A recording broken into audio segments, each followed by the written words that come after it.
समारंभां टीकाकृत्पादमध्यमां श्रीमदाचार्यपर्यन्तां वन्दे गुरुपरम्परां वेदव्यासगुणावास विद्याधीशसतां वशः मां निराशं गतक्लेशं कुर्वनाशं हरेनिशम् लक्ष्मीनारायणं नत्वा पूर्णबोधान् गुरुरपि कुर्मः श्रीकृष्णगीतायाः भाष्यात्युक्तार्थसंग्रहम् धर्मक्षेत्रे कुरुक्षेत्रे समवेतायुत्सवः मामकाः पाण्डवाश्चैव किमकुर्वत सञ्जय अशोच्यानन्वशोचस्त्वं प्रज्ञावादांश्च भाषसे गतासोन् अगतासोंश्च नानुशोचन्ति पण्डिताः। श्री गुरुभ्यो नमः। हरि ओम। ವರ್ಣಾಶ್ರಮೋಚಿತವಾದಂತಹ ಅದರಲ್ಲೂ ತನಗೆ ವಿಹಿತವಾದಂತಹ ಕರ್ಮಗಳನ್ನು ಪ್ರತಿಯೊಬ್ಬರೂ ಕೂಡ ಮಾಡಲೇಬೇಕು. ಅವರ ಅಪರೋಕ್ಷ ಜ್ಞಾನಿ ಆಗಿದ್ದರೂ ಸರಿ. ಅಷ್ಟೇ ಯಾಕೆ, ತಾನೇ ಒಂದು ವೇಳೆ ಈ ಭೂಮಂಡಲಕ್ಕೆ ಬಂದರೂ ಕೂಡ ಆ ಕರ್ಮಗಳನ್ನು ಮಾಡೇ ಮಾಡ್ತೀನಿ. ಸಾಮಾನ್ಯ ಜ್ಞಾನಿಗಳು ಅಪರೋಕ್ಷ ಜ್ಞಾನಕ್ಕೆ ತನ್ಮೂಲಕ ಮೋಕ್ಷಕ್ಕೋಸ್ಕರ ಮಾಡ್ತಾರೆ. ಅಪರೋಕ್ಷ ಜ್ಞಾನಿಗಳು ಕೇವಲ ಭಗವತ್ ಪ್ರೀತಿ ಮತ್ತು ಮೋಕ್ಷದಲ್ಲಿ ಆನಂದ ಅಭಿವೃದ್ಧಿಗೋಸ್ಕರ ಮಾಡ್ತಾರೆ. ಪರಮಾತ್ಮ ಮಾಡುವಂತಹದ್ದು ಲೋಕ ಸಂಗ್ರಹಕ್ಕೋಸ್ಕರವಾಗಿ. ಹೀಗೆ ಯಾರೇ ಆದರೂ ಕೂಡ ಕರ್ಮಾನುಷ್ಠಾನವನ್ನು ಬಿಡತಕ್ಕದ್ದಲ್ಲ. ನಾನೇ ಬಿಟ್ಟಿಲ್ಲ ಅಂತಂದ ಮೇಲೆ ನಿಂದೆಲ್ಲ ಹೇಳೋದಿನ್ನೇನಿದೆ. ಆದ್ದರಿಂದ ಪ್ರತಿಯೊಬ್ಬರೂ ಕೂಡ ವರ್ಣಾಶ್ರಮೋಚಿತವಾದಂತಹ ಕರ್ಮಾನುಷ್ಠಾನವನ್ನು ಮಾಡಲೇಬೇಕು. ಇಂತಹ ವರ್ಣಾಶ್ರಮ ಧರ್ಮವನ್ನು ಸೃಷ್ಟಿ ಮಾಡಿದವರು ಯಾರು ಅಂತಂದ್ರೆ ಅದು ನಾನೇ ಅಂತ ಉತ್ತರ ಕೊಟ್ಟ. ತಸ್ಯ ಕರ್ತಾರಂ ಅಭಿಮಾಂ ವಿದ್ಯೆ ಕರ್ತಾರಂ ಅವ್ಯಯಂ. ಆ ವರ್ಣಾಶ್ರಮ ಧರ್ಮಾನುಷ್ಠಾನವನ್ನು ಜಗತ್ತಿನಲ್ಲಿ ಪ್ರಜೆಗಳೊಟ್ಟಿಗೆ ಸೃಷ್ಟಿ ಮಾಡಿದವರು ನಾನೇ. ಸಾಮಾನ್ಯವಾಗಿ ನಾವೇನಾದರೂ ಸೃಷ್ಟಿಯನ್ನು ಮಾಡಿದರೆ ಅದೊಂದು ಕರ್ಮ. ಕರ್ಮದಿಂದ ಪುನಃ ನಾವು ಕರ್ಮದ ಬಂಧನಕ್ಕೆ ಹೇಗೆ ಸಿಳ್ಕೊಳ್ತೀವೋ ಹಾಗೆ ದೇವರು ಕೂಡ ಇದನ್ನು ಸೃಷ್ಟಿ ಮಾಡಿದ್ದಕ್ಕಾಗಿ ಅವನಿಗೂ ಕೂಡ ಏನಾದರೂ ಬಂಧನ ಇದೆಯಾ? ಬಂಧನ ಅಂತಂದ್ರೆ ಬೇರೇನೂ ಅಲ್ಲ. ಆ ಪದಾರ್ಥದ ಮೇಲೆ ಆಸೆಯಿಂದ ಇದು ನಂದು ಅಂತ ತಕ್ಷಣದಲ್ಲಿ ಬಂದ್ಬಿಡುತ್ತೆ. ಆ ರೀತಿಯಾದದ್ದು ಪರಮಾತ್ಮನಿಗೆ ಇದೆಯಾ? ಕೆಲಸ ಮಾಡಿದ ಕೂಡಲೇ ವ್ಯಕ್ತಿಯಲ್ಲಿ ಇದು ನಮಗೆ ಲೋಕದಲ್ಲಿ ಕಾಣುತ್ತೆ. ದೇವರೇ ಚಾತುರ್ವರ್ಣ್ಯವನ್ನು ಸೃಷ್ಟಿ ಮಾಡ್ದ ಅಂತಂದ್ರೆ ಅವನಿಗೆ ಅದನ್ನ ಸೃಷ್ಟಿ ಮಾಡಿದ ನಿಮಿತ್ತದಿಂದ ಬಂಧನ ಇದೆಯಾ? ಇಲ್ಲ. ನಮಾಂ ಕರ್ಮಾಣಿ ಲಿಂಪಂತಿ ನಮೇ ಕರ್ಮ ಫಲೇ ಸ್ಪೃಹ ಇತಿ ಮಾಂ ಯೋಭಿಜಾನಾತಿ ಕರ್ಮಭಿನ್ನ ಸಬದ್ಧತೆ. ಸೂತ್ರವನ್ನು ದೇವರು ತಿಳಿಸ್ತಾ ಇದ್ದಾನೆ. ಕರ್ಮದಿಂದ ಬಂಧನಕ್ಕೆ ಒಳಗಾಗುವುದು ಯಾವಾಗ? ಕರ್ಮದ ಲೇಪ ಅವನಿಗೆ ಹತ್ತೋದು ಯಾವಾಗ? ಯಾವಾಗ ಕರ್ಮ ಫಲದಲ್ಲಿ ಅಪೇಕ್ಷೆ ಇರುತ್ತೋ ಆಗ ಆತ ಕರ್ಮದಿಂದ ಲೇಪವನ್ನು ಹೊಂದುತ್ತಾನೆ. ದೇವರಿಗೆ ನಮೇ ಕರ್ಮ ಫಲೇ ಸ್ಪೃಹ, ನಾನು ಏನೇ ಮಾಡಿದರೂ ಅದರಿಂದಾಗುವ ಫಲದಲ್ಲಿ ನನಗೆ ಯಾವ ಅಪೇಕ್ಷೆಯೂ ಇಲ್ಲ. ಆದ್ದರಿಂದಲೇ ನಮಾಂ ಕರ್ಮಾಣಿ ಲಿಂಪಂತಿ, ನನಗೆ ಯಾವುದೇ ರೀತಿಯಾದ ಕರ್ಮ ಅಥವಾ ಆ ಕರ್ಮದಿಂದ ಬರುವ ಪುಣ್ಯ ಪಾಪ ಅಥವಾ ಪುಣ್ಯ ಪಾಪದಿಂದ ಬರುವಂತಹ ಸುಖ ದುಃಖಗಳು ಇದ್ಯಾವುದೂ ನನಗಿಲ್ಲ. ಅಷ್ಟೇ ಅಲ್ಲ, ಹೀಗೆ ಯಾರು ಇರ್ತಾರಲ್ಲ ಕರ್ಮಫಲದಲ್ಲಿ ಅಪೇಕ್ಷೆ ಬಿಟ್ಟು, ಅವರಿಗೆ ಕರ್ಮದ ಸಂಬಂಧ ಇಲ್ಲ. ಇನ್ನ ಒಂದು ಹೆಜ್ಜೆ ಮುಂದೆ ಹೋಗಿ ಪರಮಾತ್ಮ ಒಂದು ಮಾತಂತಾನೆ, ಇತಿಮಾಂ ಯೋಗಿಜಾನಾದಿ ಕರ್ಮಭಿನ್ನ ಸಬದ್ಧತೆ. ಒಂದು ವೇಳೆ ದೇವರು ಈ ರೀತಿಯಾಗಿದ್ದಾನೆ, ಹೇಗಿದ್ದಾನೆ? ಅವನಿಗೆ ಕರ್ಮದ ಸಂಬಂಧ ಇಲ್ಲ. ಉಪನಿಷತ್ತಿನಲ್ಲಿ ಒಂದು ಮಾತು ಬರುತ್ತೆ, ಅಸಂಗೋ ಹ್ಯಯಂ ಪುರುಷಃ. ಈ ಪುರುಷ ಅರ್ಥಾತ್ ಎಲ್ಲರ ಜೀವನೊಳಗೆ ಇದ್ದು ಜೀವನಿಗೆ ಪ್ರೇರಕನಾಗಿರುವ ಬಿಂಬರೂಪಿಯಾದ ಪರಮಾತ್ಮ ಇದ್ದಾನಲ್ಲ, ಈತ ಅಸಂಗಃ, ಅವನಿಗೆ ಯಾವ ಸಂಪರ್ಕವೂ ಇಲ್ಲ. ಅರ್ಥಾತ್ ಎಲ್ಲವನ್ನ ತಾನೇ ಮಾಡಿಸಿದರೂ ಕೂಡ ಆ ಕರ್ಮದ ಬಂಧ ಅಥವಾ ಕರ್ಮದ ಸಂಬಂಧ ಆ ಪರಮಾತ್ಮನಿಗೆ ಇಲ್ಲ. ಆದ್ದರಿಂದ ಅವನಿಗೆ ಸಂಘ ಇಲ್ಲ. ಸಂಘ ಇಲ್ಲ ಅನ್ನೋದಕ್ಕೆ ಅವನಿಗೆ ಏನಂತ ಕರೆದಿದ್ದಾರೆ? ಅಸಂಗ ಅಂತ ಕರೆದಿದ್ದಾರೆ. ದೇವರನ್ನ ಅಸಂಗ ಅಂತ ತಿಳ್ಕೊಂಡರೆ ನಮಗೆ ಕರ್ಮಬಂಧ ಇಲ್ಲ. ದೇವರನ್ನ ಅಸಂಗ ಅಂತ ತಿಳ್ಕೊಂಡ್ರೇನೆ ಕರ್ಮಬಂಧ ಇಲ್ಲ ಅಂದಮೇಲೆ ದೇವರಿಗೆ ಕರ್ಮಬಂಧ ಇರುತ್ತಾ? ಕಿಮು ಅವರನ್ನ ಹಾಗೆ ತಿಳ್ಕೊಂಡವರಿಗೆ ಕರ್ಮದಿಂದ ಮೋಚನ ಅಂತಿದ್ದಾಗ ಇನ್ನು ಪರಮಾತ್ಮನಿಗೆ ಆ ಕರ್ಮದ ಸಂಬಂಧ ಇರುತ್ತಾ? ಇತಿ ಮಾಂ ಯೋಭಿಜಾನಾತಿ, ನನ್ನನ್ನು ಈ ರೀತಿಯಾಗಿ ಯಾರು ತಿಳಿತಾನಲ್ಲ ಆತನೂ ಕೂಡ ಕರ್ಮಭಿನ್ನ ಸ ಬದ್ಧತೆ, ಅವನಿಗೆ ಕರ್ಮದಿಂದ ಬಂಧನ ಇಲ್ಲ. ಅಷ್ಟೇ ಅಲ್ಲ, ಯಾವ ವರ್ಣಾಶ್ರಮೋಚಿತವಾದ ಕರ್ಮವನ್ನು ನಾನು ನಿನಗೆ ಹೇಳಿದ್ದೀನಲ್ಲ, ಇದನ್ನೇನೋ ನೆನ್ನೆ ಮೊನ್ನೆ ಮಾಡಿಕೊಂಡು ಬಂದದ್ದಲ್ಲ. ಇದನ್ನ ಬಹಳ ಹಿಂದಿನಿಂದ ಮಾಡ್ಕೊಂಡು ಬಂದಿದ್ದಾರೆ. ಎಷ್ಟು ಹಿಂದಿನಿಂದ ಅಂತಂದ್ರೆ ಸೃಷ್ಟಿ ಯಾವಾಗಿಂದ ಆಯ್ತೋ ಆವಾಗಿಂದ ಇದನ್ನ ಮಾಡ್ಕೊಂಡು ಬಂದಿದ್ದಾರೆ. ಏವಂ ಜ್ಞಾತ್ವಾ ಕೃತಂ ಕರ್ಮ ಪೂರ್ವೈರಪಿ ಮುಕ್ಷುಭಿಃ ಕುರು ಕರ್ಮೈವ ತಸ್ಮಾತ್ ತ್ವಂ ಪೂರ್ವೈಃ ಪೂರ್ವತರಂ ಕೃತಂ. ಹೀಗೆ ತಿಳ್ಕೊಂಡೇನೆ ಪರಮಾತ್ಮನಿಗೆ ಕರ್ಮ ಸಂಬಂಧ ಇಲ್ಲ, ಪರಮಾತ್ಮನೇ ಈ ವರ್ಣಾಶ್ರಮ ಧರ್ಮಾನುಷ್ಠಾನವನ್ನು ಸೃಷ್ಟಿ ಮಾಡಿದವ ಅಂತ ತಿಳಿದು ಪೂರ್ವೈರಪಿ ಮುಮುಕ್ಷುಭಿಃ, ಮೋಕ್ಷಾಪೇಕ್ಷೆಯುಳ್ಳಂತಹ ಜನಕ ಮುಂತಾದಂತಹ ರಾಜಾಧಿರಾಜರು, ಅದರಂತೆ ದೊಡ್ಡ ದೊಡ್ಡ ಸಾಧಕರು ಕೂಡ ಇದೇ ಕರ್ಮಾನುಷ್ಠಾನವನ್ನ ಮಾಡಿ ಮೋಕ್ಷವನ್ನು ಪಡೆದಿದ್ದಾರೆ. ಹಿಂದೆ ಅರ್ಜುನ ಕೇಳಿದ್ನಲ್ಲ, ಯಾರು ಇದನ್ನು ಮಾಡಿದ್ದಾರೆ, ಕರ್ಮಯೋಗದಿಂದ ಮೋಕ್ಷ ಯಾರು ಹೊಂದಿದ್ದಾರೆ ಅಂತ ಪ್ರಶ್ನೆ ಕೇಳಿದ್ದ. ಜನಕಾದಿಗಳು ಪಡೆದಿದ್ದಾರೆ ಅಂತ ಕೃಷ್ಣ ಹೇಳಿದ್ದು. ಆನಂತರ ಕರ್ಮ ಯಾವ್ಯಾವ ರೀತಿಯಲ್ಲಿರುತ್ತೆ ಅಂತ ಬಂದಾಗ ವರ್ಣಾಶ್ರಮೋಚಿತವಾದಂತಹದ್ದೇ ಕರ್ಮಾನುಷ್ಠಾನ ಅಂತ ತಿಳಿಸಿ ಎಲ್ಲರೂ ಇದನ್ನೇ ಮಾಡಿಕೊಂಡು ಬಂದಿದ್ದಾರೆ ಅರ್ಜುನ ಅಂತ ಏನಲ್ಲಿ ಹೇಳಿದ್ದ, ಇಲ್ಲದನ್ನ ನಿಗಮನ ಮಾಡ್ತಾ ಇದ್ದಾರೆ. ಆದ್ದರಿಂದ ಕುರು ಕರ್ಮೈವ ತಸ್ಮಾತ್ ತ್ವಂ, ತಸ್ಮಾತ್ ಆದ್ದರಿಂದ ಪೂರ್ವತರೈಹಿ ಪೂರ್ವೈಃ ಪೂರ್ವತರಂ ಕೃತಂ. ಇದೇನೋ ನೆನ್ನೆ ಮೊನ್ನೆ ಬಂದು ಬ್ರಾಹ್ಮಣರು ಮಾಡಿಕೊಟ್ಟಿದ್ದಲ್ಲ, ಪೂರ್ವೈಃ ಪೂರ್ವತರಂ, ಎಲ್ಲದಕ್ಕಿಂತ ಪೂರ್ವೀಕರಿಗಿಂತ ಪೂರ್ವೀಕರಿದನ್ನು ಮಾಡಿಕೊಂಡು ಬಂದಿದ್ದಾರೆ. ಆದ್ದರಿಂದ ಕರ್ಮ ತಸ್ಮಾತ್ ಕುರು, ಆದ್ದರಿಂದ ನೀನು ಕರ್ಮಯೋಗವನ್ನು ಮಾಡಲೇಬೇಕು. ಅಷ್ಟರಲ್ಲಿ ಪರಮಾತ್ಮ ಇನ್ನೊಂದು ಮಾತಂತ, ಕರ್ಮೈವ ಕುರು, ಕರ್ಮವನ್ನೇ ಮಾಡು ಅಂತಂದ. ಅಲ್ಲ, ಮಾಡಕ್ಕಾಗೋದೇ ಕರ್ಮ, ಕರ್ಮ ಬಿಟ್ಟು ಏನ್ ಮಾಡ್ತೀವಿ? ನೀ ಕರ್ಮವನ್ನೇ ಮಾಡು ಅರ್ಜುನ ಅಂತ ಈ ಮಾತಂತಿದ್ದಾನೆ. ಕರ್ಮೈವ, ಯಾಕೆ? ಯಾಕೆಂದ್ರೆ ಕರ್ಮದ ಜೊತೆ ಇನ್ನ ಎರಡಿದೆ ಅಂತಂತಾರೆ. ಕರ್ಮ ಮತ್ತು ಅಕರ್ಮ ಮತ್ತು ವಿಕರ್ಮ ಅಂತ ಮೂರಿದೆ. ಇನ್ನು ಮುಂದೆ ಪರಮಾತ್ಮ ವಿಸ್ತಾರ ಮಾಡ್ತಾ ಹೋಗ್ತಾನೆ. ಕರ್ಮಯೋಗ ಅಂತಂದ್ರೆ ಏನೋ ತಿಳಿಸಿದ್ದಾಯ್ತು. ಕರ್ಮಯೋಗ ಅನ್ನುವಲ್ಲಿ ಬರೀ ಕರ್ಮ ಅಷ್ಟೇ ಹೇಳಿದ್ರೆ ಸಾಕು, ಯಾವುದು ಕರ್ಮ ಅಲ್ಲ ಅದನ್ನ ನೀವು ಮಾಡ್ತಾ ಇರ್ತೀರಿ, ಮಾಡೋವಾಗಲೇ ಅದು ಕರ್ಮ ಅಂತ ಅನ್ಕೋತಾ ಇರ್ತೀರಿ. ಅನ್ಕೋಬಾರ್ದಲ್ಲ, ಅದನ್ನ ಪರಿಜ್ಞಾನ ಕೊಡುವಾಗ ಪೂರ್ಣ ಮಟ್ಟದಲ್ಲಿ ಕೊಡಬೇಕು. ಅದಕ್ಕೋಸ್ಕರ ಪರಮಾತ್ಮ ಅರ್ಜುನನಿಗೆ ನೀ ಕರ್ಮವನ್ನೇ ಮಾಡು ಅರ್ಜುನ, ಮತ್ತೆ ಯಾವ್ದು ಮಾಡಬಾರ್ದು ಅಂತ ಕೇಳ್ತಾನೆ. ಅಕರ್ಮ ಮತ್ತು ವಿಕರ್ಮ ಮಾಡಬೇಡ. ಹಾಗಿದ್ರೆ ಏನದು ಕರ್ಮ ಅಂದ್ರೆ? ಇಷ್ಟೋ ತನಕ ಹೇಳಿದ್ದೇನೆ ನಾವು ಕರ್ಮ ಅಂತ ಅನ್ಕೊಂಡಿದ್ವಪ್ಪ, ಈಗ ನೋಡಿದ್ರೆ ನೀನು ಕರ್ಮ ಅನ್ನೋದ್ರ ಜೊತೆ ಅಕರ್ಮ ಅಂತ ಬೇರೆ ಇಟ್ಟಿ, ವಿಕರ್ಮ ಅಂತ ಬೇರೆ ಇಟ್ಟಿ. ಏನದು?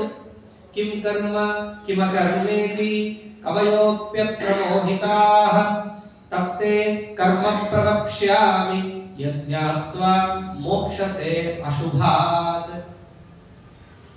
ಅರ್ಜುನ, ಕರ್ಮ ಅಂದ್ರೇನು? ಅಕರ್ಮ, ಕರ್ಮದಿಂದ ಹೊರತಾದಂತಹ ಅಕರ್ಮ ಮತ್ತು ವಿಕರ್ಮ ಅಂದ್ರೆ ಏನು? ಈ ವಿಚಾರದಲ್ಲಿ ಕವಯೋಪ್ಯತ್ರ ಮೋಹಿತಾಃ, ದೊಡ್ಡ ದೊಡ್ಡ ಜ್ಞಾನಿಗಳಿಗೆ ಬಹಳಷ್ಟು ಸಂದೇಹ ಬಂದ್ಬಿಡುತ್ತೆ. ಸಂದೇಹಕ್ಕೆ ನಾನಾ ಕಾರಣ. ವೇದವ್ಯಾಸ ದೇವರ ಅವತಾರ ಆಗೋಕ್ಕೂ ಮುಂಚೆ ಶಾಪ ಕೊಟ್ಟರು ಗೌತಮರು. ಅದರಿಂದಾಗಿ ಇದ್ದ ಜ್ಞಾನ ಹೋಯಿತು ಅಲ್ಲಿದ್ದ ಬ್ರಾಹ್ಮಣರಿಗೆ. ಹಾಗೆ ಕರ್ಮದ ಬಗ್ಗೆಯೂ ಕೂಡ ಅಂತ ಪ್ರಶ್ನೆ ಬಂದ್ರೆ ಅಲ್ಲ, ಅಂದ್ರೆ ಮುಂಚೆ ಇತ್ತು, ಏನೋ ನಿಮಿತ್ತದಿಂದ ಜ್ಞಾನ ಹೋಗ್ಬಿಡುತ್ತೆ ಅಂತಲ್ಲ, ಅವರಿಗೆ ಜ್ಞಾನವೇ ಆಗಲ್ಲ. ಕರ್ಮ ಕರ್ಮ ವಿಕರ್ಮೇತಿ ವೇದವಾದೋ ನ ಲೌಕಿಕಃ ವೇದಸ್ಯ ಚೇಶ್ವರಾತ್ಮತ್ವಾತ್ ತತ್ರ ಮುಹ್ಯಂತಿ ಸೂರ್ಯಃ. ಎಂತೆಂಥ ದೊಡ್ಡ ಜ್ಞಾನಿಗಳಿಗೂ ಯಾವುದು ಕರ್ಮ ಅನ್ನೋದು ಸಹಿತ ಗೊತ್ತಾಗಲ್ಲ, ಅಷ್ಟು ಸೂಕ್ಷ್ಮತಮವಾದ ಅಂಶ. ಅದಕ್ಕೆ ಕೃಷ್ಣ ಅಂತಾನೆ, ಕವಯೋಪ್ಯತ್ರ ಮೋಹಿತಾಃ, ದೊಡ್ಡ ದೊಡ್ಡ ಜ್ಞಾನಿಗಳು ಕೂಡ ಈ ಕರ್ಮದ ವಿಚಾರದಲ್ಲಿ ಮೋಹವನ್ನು ಹೊಂದಿಬಿಡ್ತಾರೆ. ಅಂತಹ ತತ್ತೇ ಕರ್ಮ ಪ್ರವಕ್ಷ್ಯಾಮಿ, ಆ ಕರ್ಮ ಅಂದ್ರೆ ಏನು ಅಂತ ನಿನಗೆ ತಿಳಿಸ್ಕೊಡ್ತೇನೆ. ಇವಾಗ ಕರ್ಮದ ಡೆಫಿನೇಷನ್ ಹೇಳ್ತಾ ಇದ್ದಾರೆ. ಮುಂಚೆ ಯಾವುದು ಕರ್ಮ ಯಾವ ರೀತಿಯಲ್ಲಿರುತ್ತೆ ಅಂತ ಹೇಳಿದ್ರೆ, ಇವಾಗ ಕರ್ಮ ಅಂದ್ರೆ ಏನು ಅಂತ ಇವಾಗ ಹೇಳ್ತಾ ಇದ್ದಾರೆ. ಆದ್ದರಿಂದ ಶಾಸ್ತ್ರದಲ್ಲಿ ಹೀಗೂ ಕೂಡ ಒಂದು ಪ್ರಸಿದ್ಧಿ ಇದೆ. ಎರಡನೆಯದು ಸಾಂಖ್ಯ ಯೋಗ, ಮೂರನೆಯದು ಕರ್ಮಯೋಗ, ನಾಲ್ಕನೆಯದಕ್ಕೆ ಬೇರೆ ಒಂದು ಹೆಸರು ಹೇಳ್ತೀವಿ ನಾವು. ಆದ್ರೆ ಜ್ಞಾನ ಕರ್ಮ ಸಮುಚ್ಚಯ ಯೋಗ ಅಂತ ಕೂಡ ಕರೀತಾರೆ ಕೆಲವೊಂದು ಕಡೆ, ನಾಲ್ಕನೆಯದಕ್ಕೆ. ಹಾಗಾಗಿ ಇಂತಹ ಕರ್ಮದ ಲಕ್ಷಣ ಏನು, ಯಾವುದು ಮಾಡಿದ್ರೆ ಕರ್ಮ ಅಂತ ದೇವರು ತಿಳಿಸಿಕೊಡ್ತಾ ಬರ್ತಾನೆ. ಅದನ್ನೇ ಹೇಳ್ತಾನೆ, ಕರ್ಮಣೋ ಹ್ಯಪಿ ಬೋದ್ಧವ್ಯಂ ಬೋದ್ಧವ್ಯಂಚ ವಿಕರ್ಮಣಃ ಅಕರ್ಮಣಶ್ಚ ಬೋದ್ಧವ್ಯಂ ಗಹನಾ ಕರ್ಮಣೋ ಗತಿ. ಕೃಷ್ಣ ಕರ್ಮವನ್ನು ತಿಳಿಸ್ಕೊಟ್ರೆ ಸಾಕಲ್ಲ, ಮಿಕ್ಕಿದ್ದು ಯಾಕೆ ತಿಳಿಸ್ಕೊಡ್ಬೇಕು ಅಂತ ಬಂದ ಅದಕ್ಕೂ ಹೇಳ್ತಾನೆ. ಕರ್ಮಣೋ ಹ್ಯಪಿ ಬೋದ್ಧವ್ಯಂ, ಏನು ಮಾಡ್ತಿದ್ದೀವಿ ಅಂತ ತಿಳ್ಕೊಂಡು ಮಾಡಬೇಕು. ಮಾಡಿದ್ದೆಲ್ಲ ಕರ್ಮ ಆಗಲ್ಲ. ಕರ್ಮ ಅಂದ್ರೆ ಏನು ತಿಳ್ಕೋ. ಅಷ್ಟೇ ಅಲ್ಲ, ಬೋದ್ಧವ್ಯಂಚ ವಿಕರ್ಮಣಃ, ವಿಕರ್ಮ ಅಂದ್ರೆ ಏನು ಅಂತಲೂ ತಿಳ್ಕೋ. ಅಕರ್ಮಣಶ್ಚ ಬೋದ್ಧವ್ಯಂ, ಅಕರ್ಮ ಅಂದ್ರೆ ಏನು ಅಂತ ತಿಳ್ಕೋಬೇಕು. ಎಲ್ಲದರ ಪರಿಚಯ ನೀನು ಹೊಂದಿದ್ರೆ ನೀ ಏನು ಮಾಡಬೇಕು, ಹೇಗೆ ಮಾಡಬೇಕು, ಏನನ್ನು ಮಾಡಬೇಕು, ಇವೆಲ್ಲ ನಿನಗೆ ಸ್ಪಷ್ಟತೆ ಬರುತ್ತೆ. ಗಹನ ಕರ್ಮಣೋಗತಿ, ನೀನ್ ಯಾಕೆ ಹೇಳಬೇಕು, ನಾನೇ ತಿಳ್ಕೊಂಡ್ಬಿಡ್ತೀನಿ ಅಂದ್ರೆ ಅದಾಗಲ್ಲ. ಎಂತೆಂಥ ಜ್ಞಾನಿಗಳಿಗೆ ಮೋಹ ಬರುತ್ತೆ ಅಂತ ಹೇಳಾಗಿದೆ.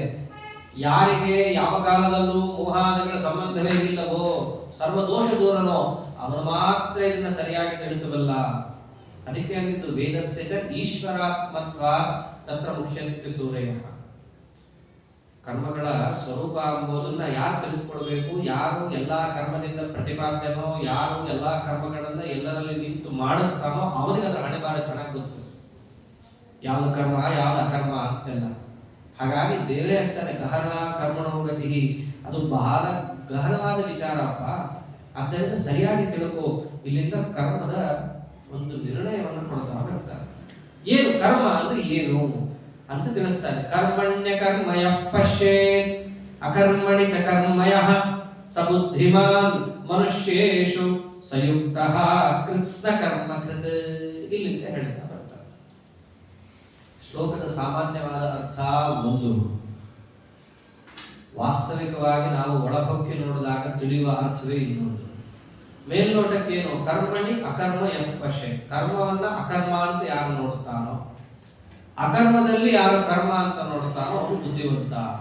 ಬಹಳ ಒಗಟಾಗಿ ಮಾತಾಡ್ತಾ ಇದ್ದಾನೆ ಪರಮಾತ್ಮ. ಯಾಕೆಂದ್ರೆ ಇವೆಲ್ಲ ರಹಸ್ಯವಾಗಿ ತಿಳಿಯಬೇಕಾದ ವಿಷಯ, ಸುಲಭವಾಗಿ ಗೊತ್ತಾಗಬಾರ್ದು ಅಂತಾನೆ ಇಷ್ಟು ಒಗಟೊಗಟಾಗಿ ದೇವರು ಮಾತಾಡ್ತಾ ಇರೋದು. ಕರ್ಮ ಅಂದ್ರೆ ಏನು, ಕರ್ಮಣಿ. ಕರ್ಮ ಅಂತಂದ್ರೆ ಹಿಂದೆ ಹೇಳಿದಂತಹ ವರ್ಣಾಶ್ರಮೋಚಿತವಾದ ಕರ್ಮಾನುಷ್ಠಾನವೇ ಕರ್ಮ. ಆ ಕರ್ಮದಲ್ಲಿ ಅಕರ್ಮವನ್ನು ನೋಡಬೇಕು ಅಂತ. ಏನದು ಅಕರ್ಮ ನೋಡೋದು ಅಂತಂದ್ರೆ, ಕರ್ಮ ಮಾಡ್ತಾ ಇದ್ದಾಗಲೂ ಈ ಕರ್ಮ ನನ್ನಿಂದಲೇ ಸ್ವತಂತ್ರವಾಗಿ ಮಾಡಲು ಪಡುತ್ತಿಲ್ಲ ಅನ್ನೋ ಭಾವನೆ ಇರಬೇಕು. ಕರ್ಮ ಮಾಡ್ತಿದ್ದಾಗ ಈ ಕರ್ಮ ನಾ ಮಾಡ್ತಿಲ್ಲ ಅಂತಂದ್ರೆ ಸ್ವತಂತ್ರವಾಗಿ ನಾ ಮಾಡ್ತಿಲ್ಲ ಅನ್ನೋ ಭಾವನೆ ಇರಬೇಕು. ಕರ್ಮ ಮಾಡ್ತಿದ್ದಾಗ ಸರಿ, ಮಾಡದೇ ಇದ್ದಾಗ ಯಾವಾಗ ಮಾಡಲ್ಲ ಇವನು, ನಿದ್ದೆ ಮಾಡ್ತಾ ಇರ್ತಾನಲ್ಲ, ನಿದ್ದೆ ಮಾಡ್ತಾ ಇರ್ಬೇಕಾದ್ರೆ ಏನಿರುತ್ತೆ, ನಾ ಏನು ಮಾಡ್ತಿಲ್ಲ ಅಂತ ಇರುತ್ತೆ. ಅವಾಗ ಅಕರ್ಮಣಿ ಚ ಕರ್ಮಯ, ಅಕರ್ಮಣಿ ನಾವು ಕೆಲಸ ಮಾಡದೇ ಇರುವ ಅವಸ್ಥೆಯಲ್ಲೂ ಕೂಡ ಕರ್ಮ, ಯಾರೋ ಒಬ್ಬ ನಿಂತು ಕೆಲಸ ಮಾಡ್ತಾ ಇದ್ದಾನೆ. ನಿದ್ದೆ ಮಾಡ್ತಾ ಇರ್ಬೇಕಾದ್ರೆ ಯಾರೋ ಒಬ್ರು ಉಸಿರು ಆಡಿಸ್ತಿರ್ಬೇಕಲ್ಲ, ಎದೆಯನ್ನ ಡಬಡಬ ಬಡಿಸ್ತಾ ಇರ್ಬೇಕಲ್ಲ, ಎಲ್ಲಾ ನಾಳದಲ್ಲೂ ರಕ್ತ ತಳ್ತಾ ಇರ್ಬೇಕಲ್ಲ, ಯಾರು ತಳ್ತಾರೆ? ಈ ಪರಿಜ್ಞಾನ ಇರಬೇಕು. ಹೀಗೆ ಯಾರು ತಿಳ್ಕೋತಾರಲ್ಲ ಅವನು ಬುದ್ಧಿಮಾನ್. ಅಂದ್ರೆ ಕರ್ಮ ಅನ್ನೋದರ ಡೆಫಿನೇಷನ್ ಹೇಳ್ತಾ ಇದ್ದಾರೆ ದೇವರು. ಈ ಸ್ವಾತಂತ್ರ್ಯ ಪರಮಾತ್ಮನಲ್ಲಿದೆ. ನಾವು ಅವನಿಂದ ಪ್ರೇರಿತರಾಗಿ ಕೆಲಸ ಮಾಡುವವರು ಅಸ್ವತಂತ್ರರು. ಈ ಅನುಸಂಧಾನದಿಂದ ಕೂಡಿಕೊಂಡು ಮಾಡಿದ ವರ್ಣಾಶ್ರಮ ಧರ್ಮಾನುಷ್ಠಾನ ಕರ್ಮ ಅಂತ ಕರೆಸಿಕೊಳ್ಳುತ್ತೇವೆ. ಕರ್ಮ ಅಂತಂದ್ರೆ ವರ್ಣಾಶ್ರಮ ಧರ್ಮಾನುಷ್ಠಾನವೇ, ಸ್ವವಿಹಿತವಾದಂತಹ ವರ್ಣಾಶ್ರಮೋಚಿತ ಕರ್ಮನೇ ಕರ್ಮ. ಅದು ಯಾವಾಗ ಕರ್ಮ ಆಗತ್ತೆ? ಈ ಅನುಸಂಧಾನದಿಂದ ಕೂಡಿದ್ದರೆ ಕರ್ಮ. ಪರಮಾತ್ಮ ನಮ್ಮಲ್ಲಿ ನಿಂತು ಮಾಡಿಸ್ತಾ ಇದ್ದಾನೆ ಅನ್ನೋ ಅನುಸಂಧಾನದಿಂದ ಕೂಡಿಕೊಂಡು ಮಾಡಿದ್ರೆ ಕರ್ಮ. ಒಂದು ವೇಳೆ ಅನುಸಂಧಾನದಿಂದ ಕೂಡಿಕೊಂಡು ಮಾಡದಿದ್ರೆ ಅದೇ ಕೆಲಸ ಮಾಡುತ್ತಿದ್ರು ಅದು ಅಕರ್ಮ, ಅವ್ರು ಮಾಡ್ತಿಲ್ಲ ಅಂತ ಆಗ್ಬಿಡುತ್ತೆ.